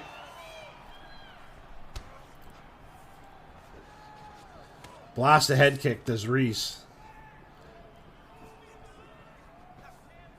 Just throwing some feelers out there, both guys. You can see they're both looking to set something up. Yeah, absolutely. These guys are also just getting their reads, just getting a feel for what each other are doing. So there's a big overhand right by Soul as he landed clean with that one. And Soul's doing a good job of really controlling the center of the cage, even though Petite Reese is getting a lot of good shots off himself. Left hand throws a right hand now. Big uppercut, and he says, "What are we doing here? What happened?" Right hand misses by Soul. Reese looking for another pull. I think he thinks he found something. Left hook lands flush for Reese behind the right. Left uppercut lands very well for Soul, interrupting. There's that left shot to the body, and look at that combo. Oh my. Does not stop. He's like, what happened? What happened? Oh my goodness. I mean, beautiful kick by Soul. He caught Reese coming in. Uppercut missed. Soul was trying to slip chain, trying to get through that block. Right hand lands flush for Petite Reese. Slips out of the way of the cross and throws a right hand of his own.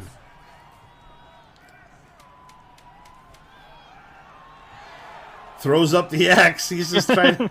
He's trying to let him know Petite Reese is in the building. My goodness, what a showman! Yeah, and that's what we know Petite Reese for. This guy is a showman at its very finest. You look up in the dictionary what a showman is, and it pulls up a picture of Petite Reese. So. I'll tell you, man. Like a lot of people throw up the occasional taunt or whatever, but this guy's doing it mid-fight. You know, in a top 10 match on the main card. He's a psycho. Yeah, absolutely, and that was an excellent round by Petite Reese. He, you could see the head health advantage, you could see the stamina advantage. So. Soul needs to make an adjustment here. Well, you can't sleep on Soul. I mean, the kid has got power, and if he hurts you, he will put you away. We've seen in his other fights, like when he gets you hurt, he goes after the kill. He's not one of these guys that'll muck about and tell you to keep getting up or whatever. He will try to put you away. Yeah, absolutely. He feeds on those knockdowns. 1-2 body kick lands by Reese. Slips, cracks him with the left. Body kick caught by Soul. Right uppercut landed. They both land, but Reese hit a little harder and sat him down with the lead hook. Uppercut on the block. Slips out of the way of the uppercut that time as Reese hits him with a lead body kick.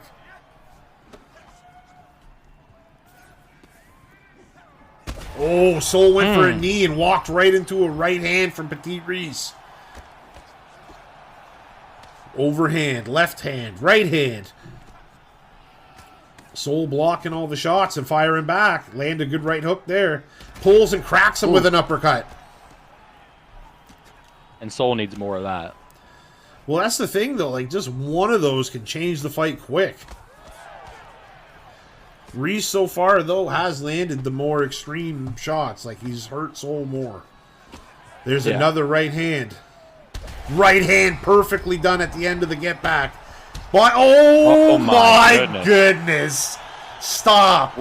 Petite Reese. Très magnifique. Oh my goodness. What a knockout. I mean, when the guy's in the zone, he's just unlike anybody else.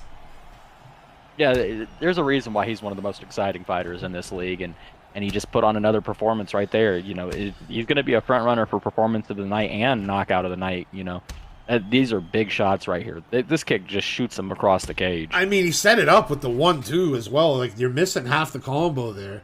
1-2 upstairs, and then he hit him with the body kick into the turning side. Oh, my days. What a knockout. Very unique. You don't see a lot like that. That is a highlight knockout right there. My goodness gracious. And to do it to a guy like Soul, I mean, Soul is number 6 ranked, and he's on a 2-fight win streak over top 10 guys. So, like, Soul is no chump. He's a contender, and Reese really showed some class today. My goodness. Yeah, absolutely. Petite Reese put on an absolute showing right there, so excellent work. Yeah, great job by both fighters. Hell of a fight. But, I mean, that's what we do here, right? We put on great fights, so we got a couple more to bring you, so let's get to it, Weez. Yeah, let's go. Up next, we got Smith versus Owen.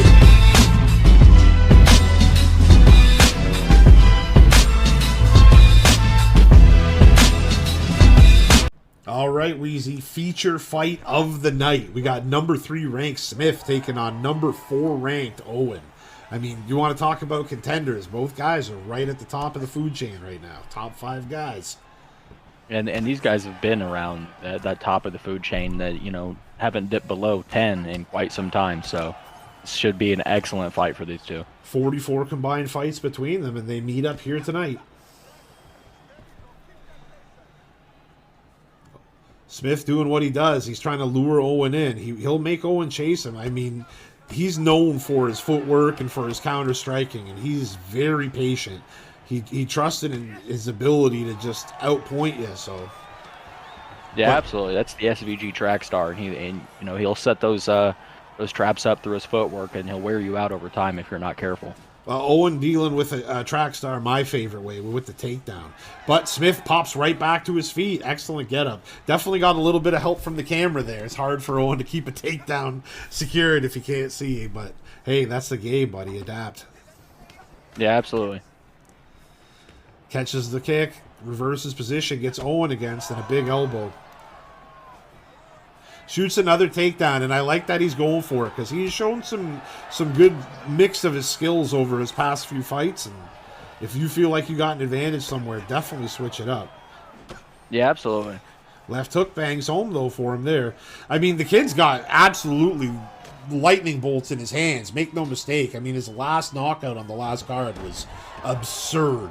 So, I mean, he can change things quick, but another beautiful takedown here. And I like the idea of working some top game here.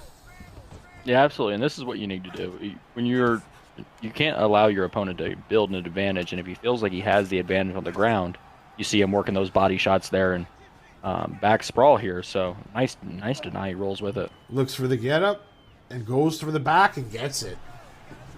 Smith trying to escape, but beautiful denial. Now Owen has a chance to get full stamina. He just wants Smith to roll over, I think. He's willing to just hold the position. But he gets into the half guard. Double fake. It's like a touch, and go. Blocks the transition right after as well. Fakes the Smith, or goes to Smith, and he gets blocked. Look at this armbar attempt. I don't know. The stamina might be a little wonk. We might see a back take here instead. Nice deny there. But you see Smith able to get out. Yeah, the move by Smith on the fake to get out was there. Took the stamina advantage for him. And now he's in the top position. I don't know if he'll want to hold it, though.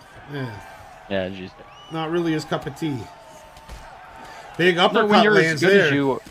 Yeah, when you're as good as you are as Smith on the feet, you know, you want to try to work that advantage. Well, yeah, I mean, he's ranked number 3. He obviously knows what he's doing. Yeah. I'm not ranked 3, so I ain't questioning him. Yeah, absolutely not. I'm not ranked 3, so.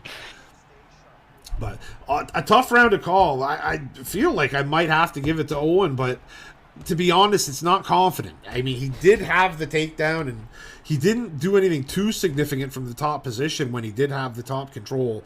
And I feel like Smith did land the better shots on the feet, even though as brief as it may have been. I don't know what the judges are going to score. Tough one to call. Yeah, it's a tough one to call. I don't really have too much of an opinion on that round. Both those guys put out good shots, working their game. But it's going to be exciting to see what the second round brings. See how their reads go. And as we know, Smith is second round Smith. So let's see what he comes out with. And lands 2 big shots right there. Beautiful takedown right on the Toyo tires by Owen. Pulled his feet out. And, I mean, a great start for him. Definitely would rather get this takedown early because he did show that when he got on top, you know, he was able to secure position. So he has a real good chance here, but Smith already popping up back to his feet. Great job by Smith to use that cage. Owen cracks him with the elbow, goes for the throw, and Smith rolls through and gets on up. Uppercut to the body by Smith. That was nice takedown defense by Smith. But look at this. Owen shoots and gets him again. Beautiful pressure by Owen. But he stands right back up. Spins, takes his back, looks for the drag down. Smith rolls over into the backside control. Owen fakes up and then goes right. He did this earlier, but it won't work this time. Yeah, nice read there by Smith. Good defense by Owen to take away the back take attempt. Rolls over.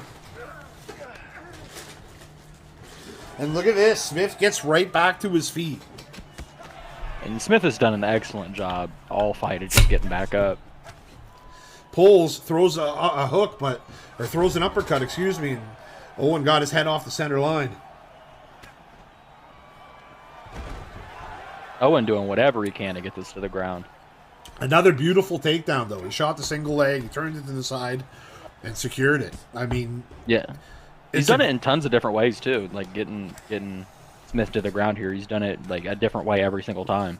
It's a great way to just mix up your skill set, though. I mean, if you feel like you got an advantage, I keep saying it, go for it. Why not? If it's 50-50 in the stand-up, if it's too close to tell, this could be the separation. Shit like this. Especially if you can land at one of these subs or a little ground and pound. It looks like he might have a bit of a stamina advantage for this one. Smith trying to get out. He faked it. Owen went to clank it, but he went too early. Now Smith can get out. Beautiful, beautiful. Excellent. That was very close to it. He had just enough stamina to actually deny it. Owen went a little early. Big uppercut by Smith, and he hurt him. Right hand lands flush for Smitty. Second round, Smith cracks him here in the second round. Uppercut. That's the biggest shot of the fight thus far. Oh, by far. That's a big change. That was a good one, too, though. And there's another good head kick lands. Both guys are getting after it. Smith's got him hurt, and he knows it. And this is why they call him second round Smith. Still very patient. He won't just go after it full steam. Excellent finish to the round by Smitty, and I'd say he had to steal that one there at the end of the round. Yeah, I have to agree. He found that nice little head kick plus that other rock that he had. Likely solidified that second round for him. I think it was going to be an Owen round because it was very close. But again, Owen had the top control. And he didn't do too much with it. But when it's so close, you think like little things like that could be the difference. The takedown and then the control time. Maybe an extra sig strike or two while you're there. Who knows? But Smith, with the damage he did at the end of the round, changed all that. Yeah, absolutely. He just kind of threw everything that Owen did away. Smitty's got his hands low, backing away, and cracks him with a hook. Excellent start to the round for Smith. Just carrying over that momentum. Shoots a takedown and it's denied. Makes him pay with a knee. Uppercut to the body. Immediately his hands go low. He's defending that takedown at all costs. He's definitely in full sprawl and brawl mode. Pulls and pulls back on that shot. He almost threw the counter. Rips downstairs. Shoots. Denied by Smith. Knee upstairs. Or that hit the body. That one goes upstairs and misses. Big elbow out of the clinch for Owen. Make it two, because why not? Another one. Oh, now he's going for some more clinches. We saw a lot of clinch work in some of his previous fights, and he's going to it here. Yeah, he's getting down and dirty now. Well, Owen, you know, he knows a lot of stuff, and it's just if he'll go to another thing if the first thing ain't working. But Smith just absolutely rattles his cage with the three-piece. Left hook lands flush. Oh my goodness, another.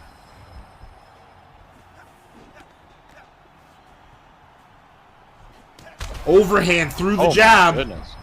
Smith keeps trying to finish that combo with the cross, and Owen's getting his head off the center every time. He's got to make an adjustment if he's trying to get this fight finished. Yeah, maybe like he's got a big opening to anything to the body. But I get it. He's trying to get through the block and put it away. But still, 2 minutes left, and Owen gets a massive takedown. Right, but he's got to find a finish, I think. If I'm with Smith being ahead. If I'm Smith, I probably want to build a little GA and then use R1 and get back to my feet. I mean, you got enough cardio. Why not? You can afford one here. Right.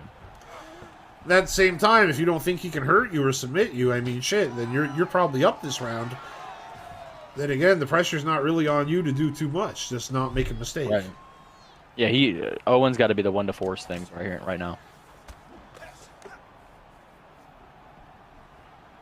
Final minute of the third round in a very close fight.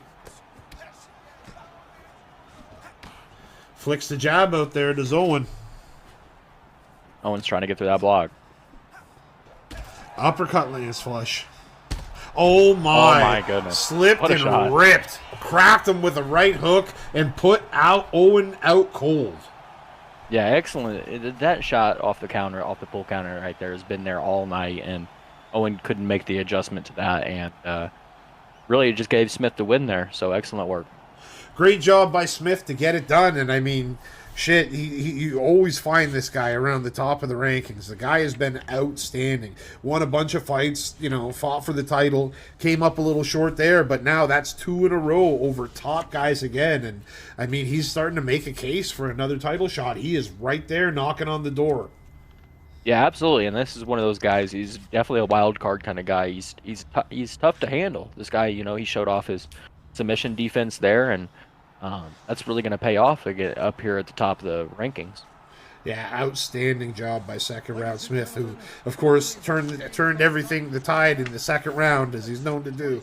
I mean, they called him that for a reason. He turned up, and from that point on, just too much, man, too much to handle. Yeah, absolutely. Excellent work by Smith.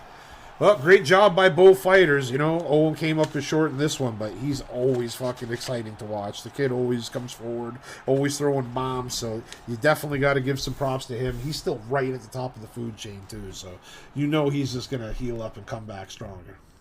Yeah, absolutely. All right, Weezy. Well, we got 2 fights left, and they are both absolute doozies. I cannot wait for this co-main event, so let's get to this. Yeah, let's get after it, man. Up next, we got AK versus Sonny Blue.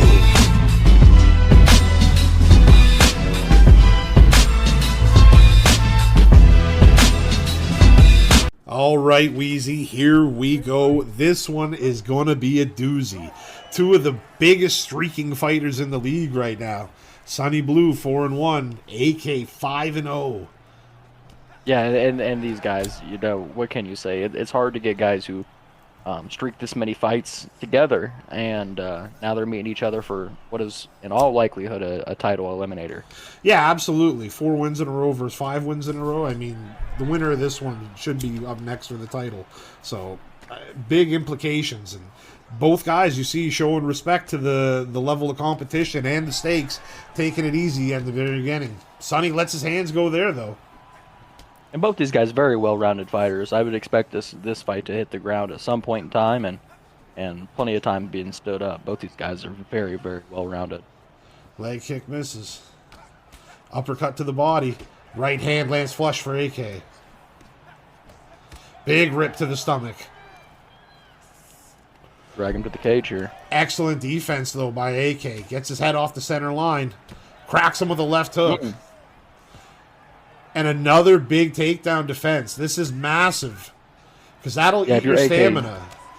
Yeah, if you're AK, you just need more of this. And now he's already starting to put pressure on Sonny. The counter pressure. He sees the advantage in the stamina. Uppercut to the body. Knee to the gut. Puts him against the cage. Knee down low. Looking for him to step off so he can drag. 1 step. AK wise, he's throwing rhythm off between his movement.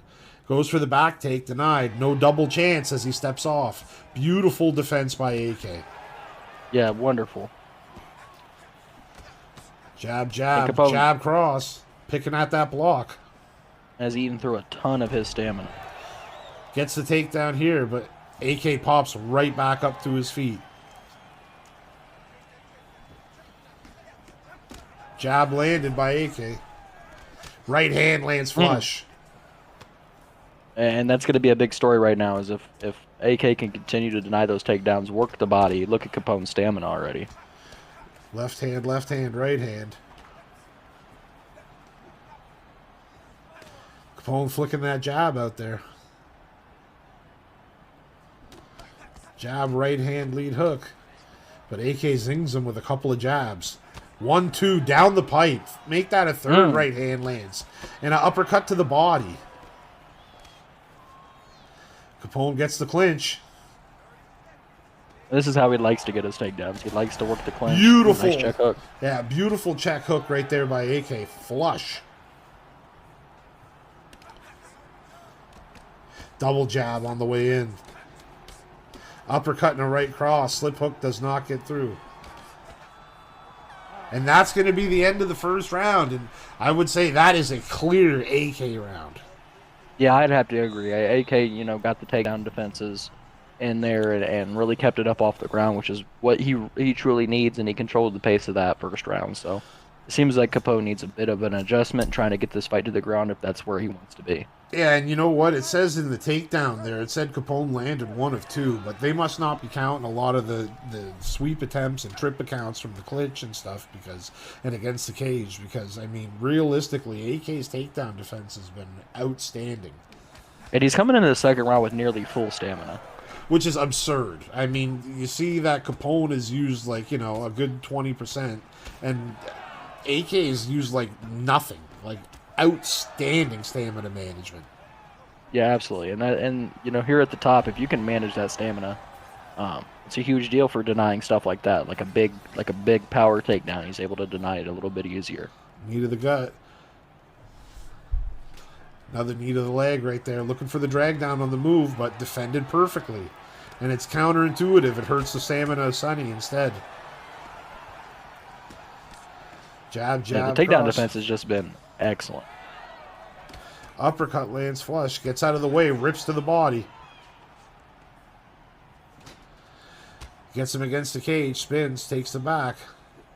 Knee to the leg. Throws another one. That's some of the best stuff Sonny's had going, is he's been consistently attacking that leg when he gets him to the cage. He has landed some really good knees. And Marcus has just done a good job of just denying everything from the cage, which can be very, very hard to deal with. Uppercut lands flush. Steps off and hooks when the clinch attempt. Uppercut right away. Going back to it. And the legs there. Marcus has got to be mindful of that, because he can't just eat that all day. He's hitting him with that old school Bilal Muhammad. That Usman on Masvidal. And Marcus shoots the takedown here. Yeah, and he gets it clean. I mean, he's got 2 minutes to work. Sonny wanted to get the fight to the ground. This is another way of doing it. Let's see if maybe he can do something to switch fortunes and end up on top here, because Sonny goes for the Brazilian Jiu-Jitsu sweep right into the guard. Marcus said, no, sir. Side control fakes to avoid the strikes.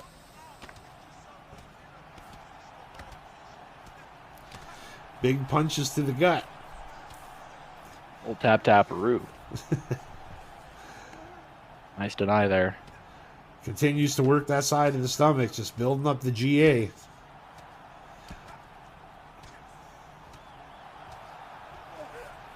He's got perfect rhythm too. And another good deny there by AK. Now he's just got to let the stamina come back. He's got such a massive stamina advantage. Especially now that it's the end of the round, he could really go for an open up. And yeah, GMP, because who cares if he sweeps you after this?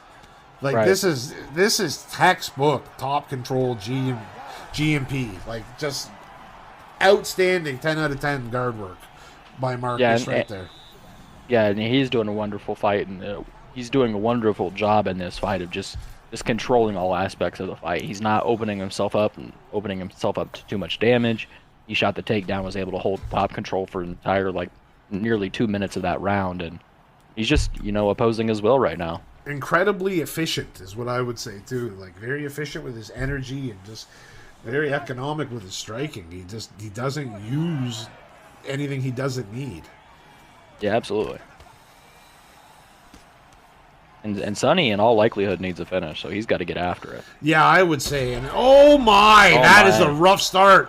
As Sonny Blue, he gets dropped for the first time, and then he gets dropped.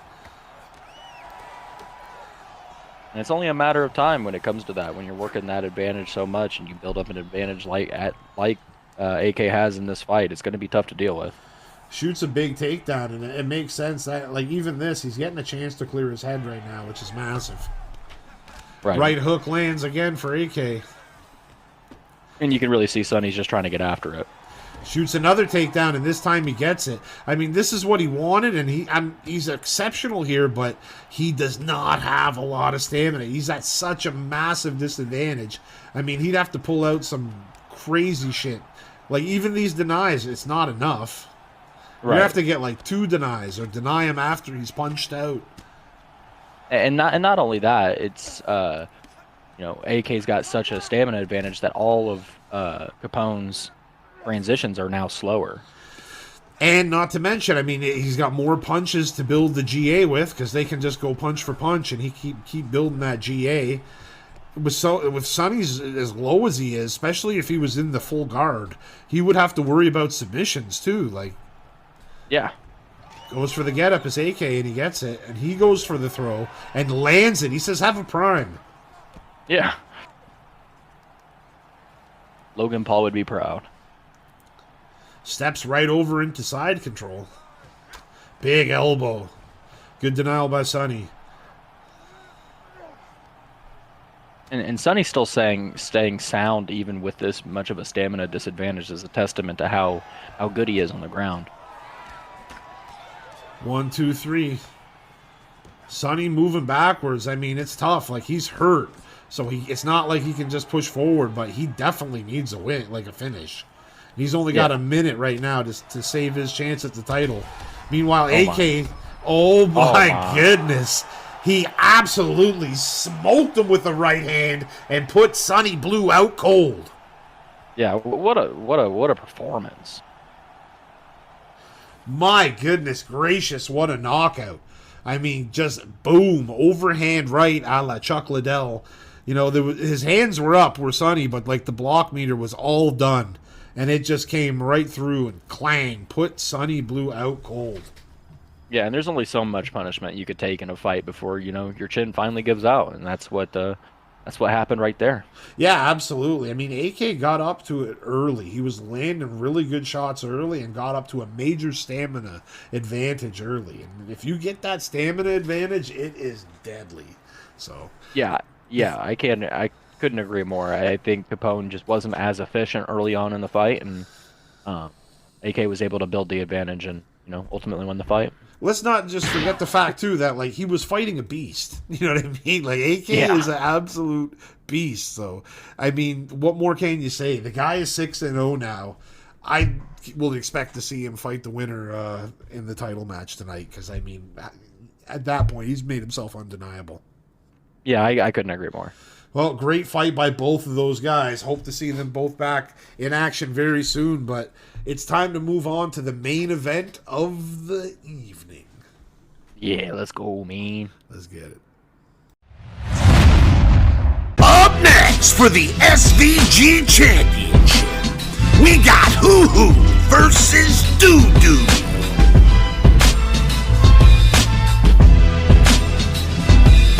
All right, Wheezy, here we go. Main event time, and we got the rematch between Hoo Hoo and Doo Doobie. Yeah, this is going to be an exciting one. These guys, top 10 fighters, top 5 fighters across the world. And it doesn't get any better than this, as you see a big rock coming in early. Massive left hand by Doo Doobie off rip, and he has got Hoo Hoo hurt in the first 30 seconds of the fight. And that's the first big challenge for the newly crowned champion here. Well, you know what? The last fight was a really good fight. Both guys were getting after it, landing shots. I thought, like, Doo Doobie was probably up in that fight, but Hoo Hoo showed why he's so dangerous. Landed a massive shot and took the title with one big punch, but Doo Doobie marching forward here in the first. Yeah, this is Doo Doobie's chance at revenge here. Left hand on the block. Jab downstairs, goes for the clinch. Bent clinch now. Knee to the gut, knee upstairs. Rips downstairs and a left cross upstairs. Beautiful left downstairs. And that's the big thing with these 5-round fights. These subtle strikes are going to be extremely important, especially if the fight goes deep. Deep kick. 1, 2, 3. Rip to the body by Doo Doobie. Kicked him right in the nose there. Big left hand lands. Left uppercut lands for Doo Doobie. Doo Doobie's doing well so far in this first round. Rips to the gut. Left hand lands flush. Big uppercut landed by Hoo Hoo there, and a nice shot to the stomach as well. He's starting to land back some good shots. Misses the teep. Doobie with a knee downstairs. Big uppercut. The same one that won him the fight right there landed flush for Hoo-Hoo. Yeah, Doobie's got to be mindful of that.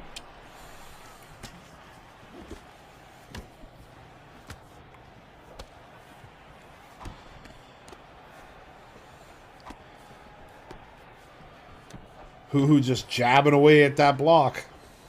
Yeah, he's trying to get through. He's trying not to give it any chance to breathe. Uppercut lands by Doobie. Bit of dirty boxing coming into play here. Big elbow, though, opens up a cut on Hoo-Hoo's cheek.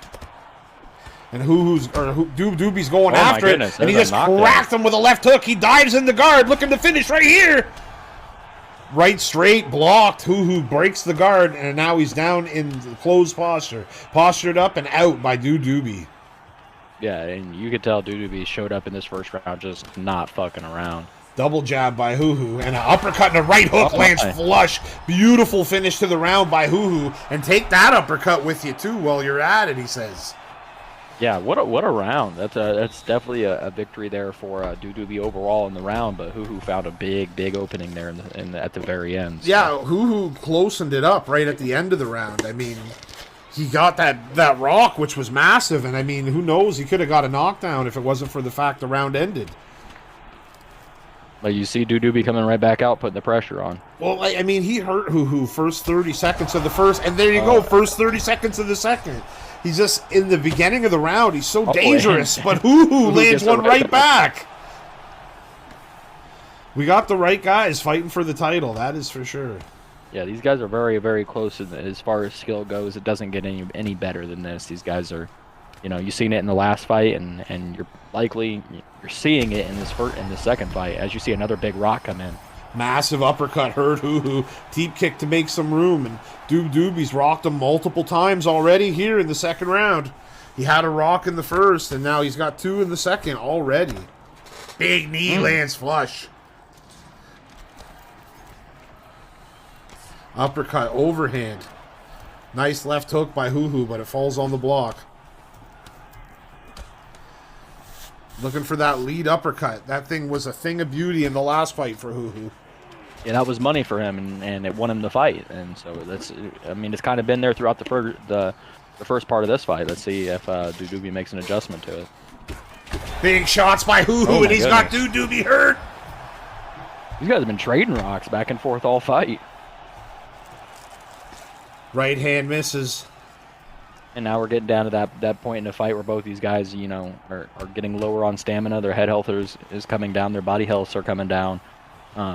So, I mean, it's going to be easier to come across these rocks. Big right hand. Uppercut left cross. Rips to the stomach. Left hand lands flush for Doobie. 3 to the stomach. 4, 5 to the stomach. Oh my goodness gracious. Hoo-Hoo's got abs of steel to be able to take those. But even then, that's still a lot of damage there to the body. Yeah, absolutely. That was 5 significant strikes. Oof. Doobie was looking for that head kick. Close but no cigar. Big knee though, lands flush. Throws a nice body kick, and he gets cracked by Hoo-Hoo. Oh, Doobie thought about throwing back while rocked, and why? Oh, but he gets dropped. Hoo-Hoo's got a massive chance here. Doobie shoots, bails, flips, drags, gets the takedown. Great job by Doobie showing the skill set he's got.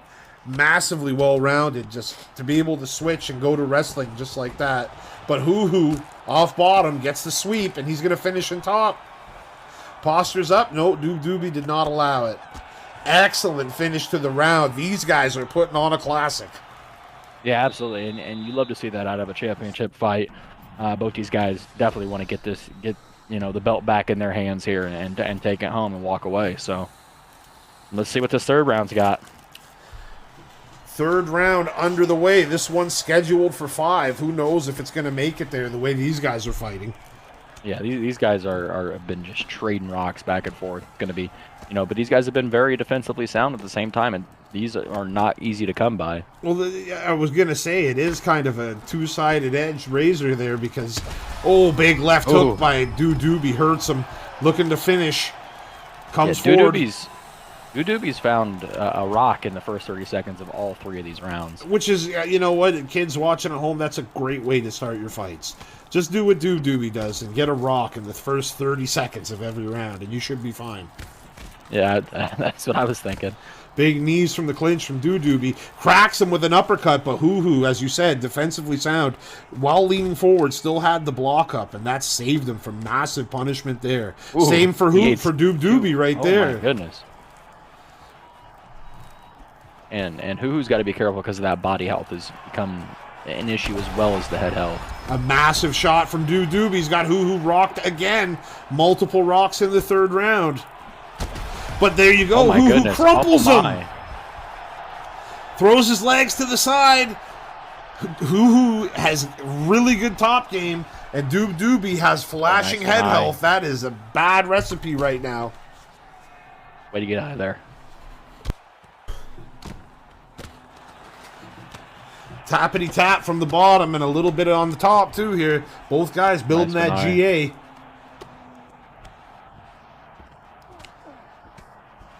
Looks to go left. Fakes right. Fakes left. Goes right and gets denied. Look at all. Excellent get up. War. What a get up right there by this cage. Yeah, Doobie with the massive get up. Yeah, that's a huge get up. I mean, let's not forget, his head health was flashing. One little posture up in G&P session could be bad news. And look at this, he shoots again. He maybe wants to let his head health recover a little more. I mean, it's very smart to just not eat any SIG strikes, take a minute or so off. If he can take that with him into the next round, that's a long time for his head health to recover. Yeah, absolutely. Posture's up, looking to land some strikes, but he favors keeping position over it. A little bit of a stamina advantage here for Doobie. Beautiful get to the sprawl by Hoo. I mean, that shit was clean.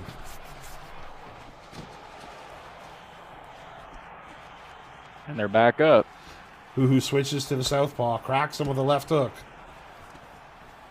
Big left hand from Doobie in the clinch. Throws a knee upstairs, 2 of them, both blocked. Throws 2 to the body, 1 gets through. Both guys have slowed down significantly here at the end of the 3rd round as they have been going to war for 15 minutes. We were going to enter the championship rounds now, Wheezy, which is pretty rare in the old SVG league. Yeah, it's very rare that we get into these championship rounds, but these guys, like I talked about, these guys are the cream of the crop, and these guys are going to try to figure out a way to get this fight over with here within these next couple rounds, so... Beautiful shot by Hoo, but then Doobie cracks him with a massive elbow. Goes for the clinch, bends it, and starts firing knees. And look at that, just before 30 seconds was up, he gets a rock. I mean... Yeah, it's ridiculous, like clockwork. It's devastating. He's just so deadly in the beginning of the round.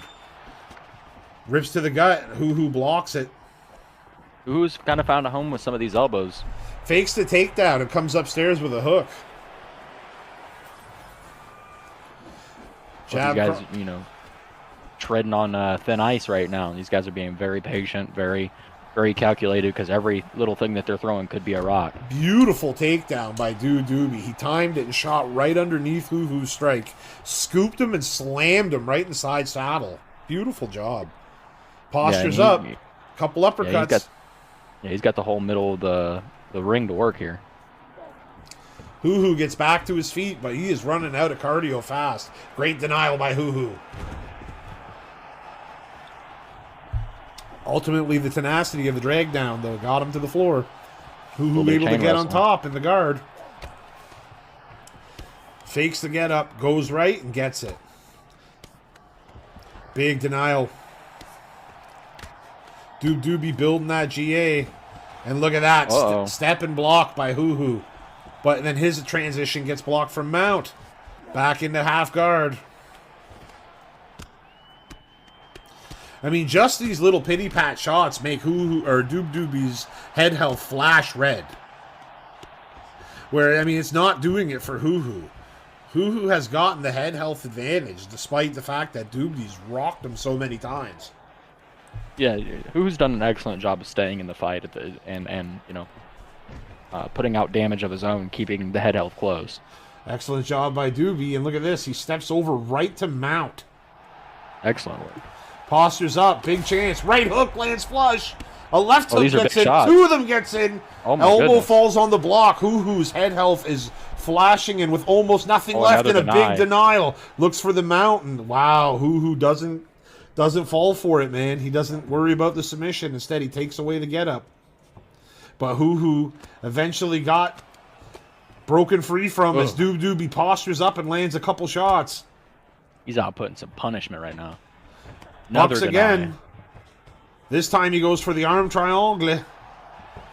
He's in an excellent position. Hoo Hoo looks to escape, but there's nothing Nice he can deny. do there. It was a fake. It took away most of it, but I mean, it's just not enough. He's got such a stamina advantage. Doobie hits a big submission at the end of the round to take away a good 30% of Hoo Hoo's bar. Right, and that's huge for, you know, possibly the scoring of the fourth round. You know, with only one round left, there's a possibility this gets to the judges. Well, Hoo Hoo had the knockdown. I mean, Doobie hurt him, as he has every round, but Hoo Hoo knocked him down. So, yeah, it was a tricky little thing to score there. Who knows what they're going to score that choke. Yeah, I wonder if he's going to get another rock in the first 30 seconds here. Touch his gloves.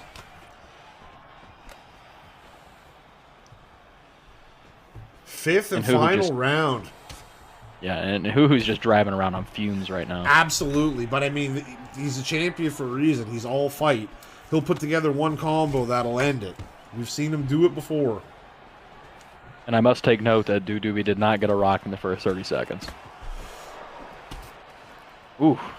Big shot by Hoo Hoo.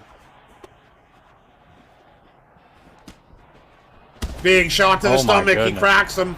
Switches levels. Hoo Hoo is going to be this hard is pressed to big. hold on here. Doobie wisely just secures position. He knows he doesn't have a lot of stamina to go for the finish, and it could put him in a bad position. Very smart by him. I'd say he's clearly up on the scorecards right now. And now just with this big knockdown, I mean, he can just play a little more conservative and let it come to him, where I feel like there might be more pressure on Hoo Hoo to try to make something happen, even in his weakened state.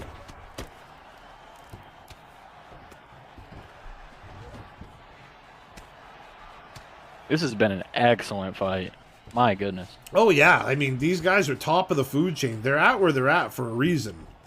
I mean, Doobie, he won something like 9-10 fights in a row, defended his title 5 times in a row, until a flash knockout took it away from him. And Hoo Hoo, on the other hand, I mean, champ in UFC 4 comes in and does it again in UFC 5. One of only 3 people to be champion in both games.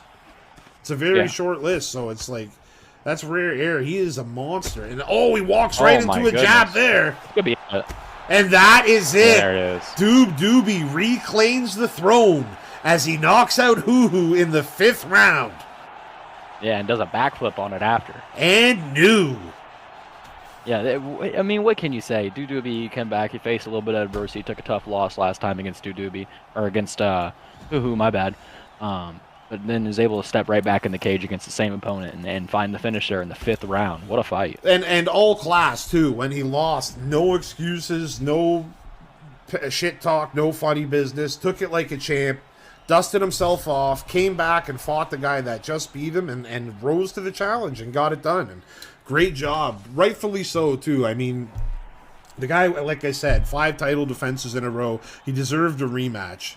He deserved it after all the title defenses he got. And, I mean, he made the most of it. He got the belt back. And, man, very good things in the future. That opens up a lot of great matches. Yeah, and he adds his name to the list of a very short list of 2-time champions now. Yeah, 2-time champions and the chance to continue to build on to his title defenses. You know, he's got 5, and very few guys have more than that. If you look at in the SVG War from UFC 5 only, I mean, I think only Goated is the only guy that's got more than 5. Right. And so, I mean, his reign of terror continues again. So excellent work. Yeah, fantastic job, fantastic card overall. All the fighters brought it. We got so much talent right now at the top of the divisions, and we got so much new talent coming into the league that have been putting on great fights, just fighting like maniacs, getting after it. It has not gone unnoticed. So big shout outs to the whole team, everybody involved in making the card, from the tippy top to the bottom. Everyone's appreciated. All the fans for checking everything out. Much love to you guys as always. And Weasel, we just got another great card in the books. Yeah, excellent card. But like you said, you kind of covered it all.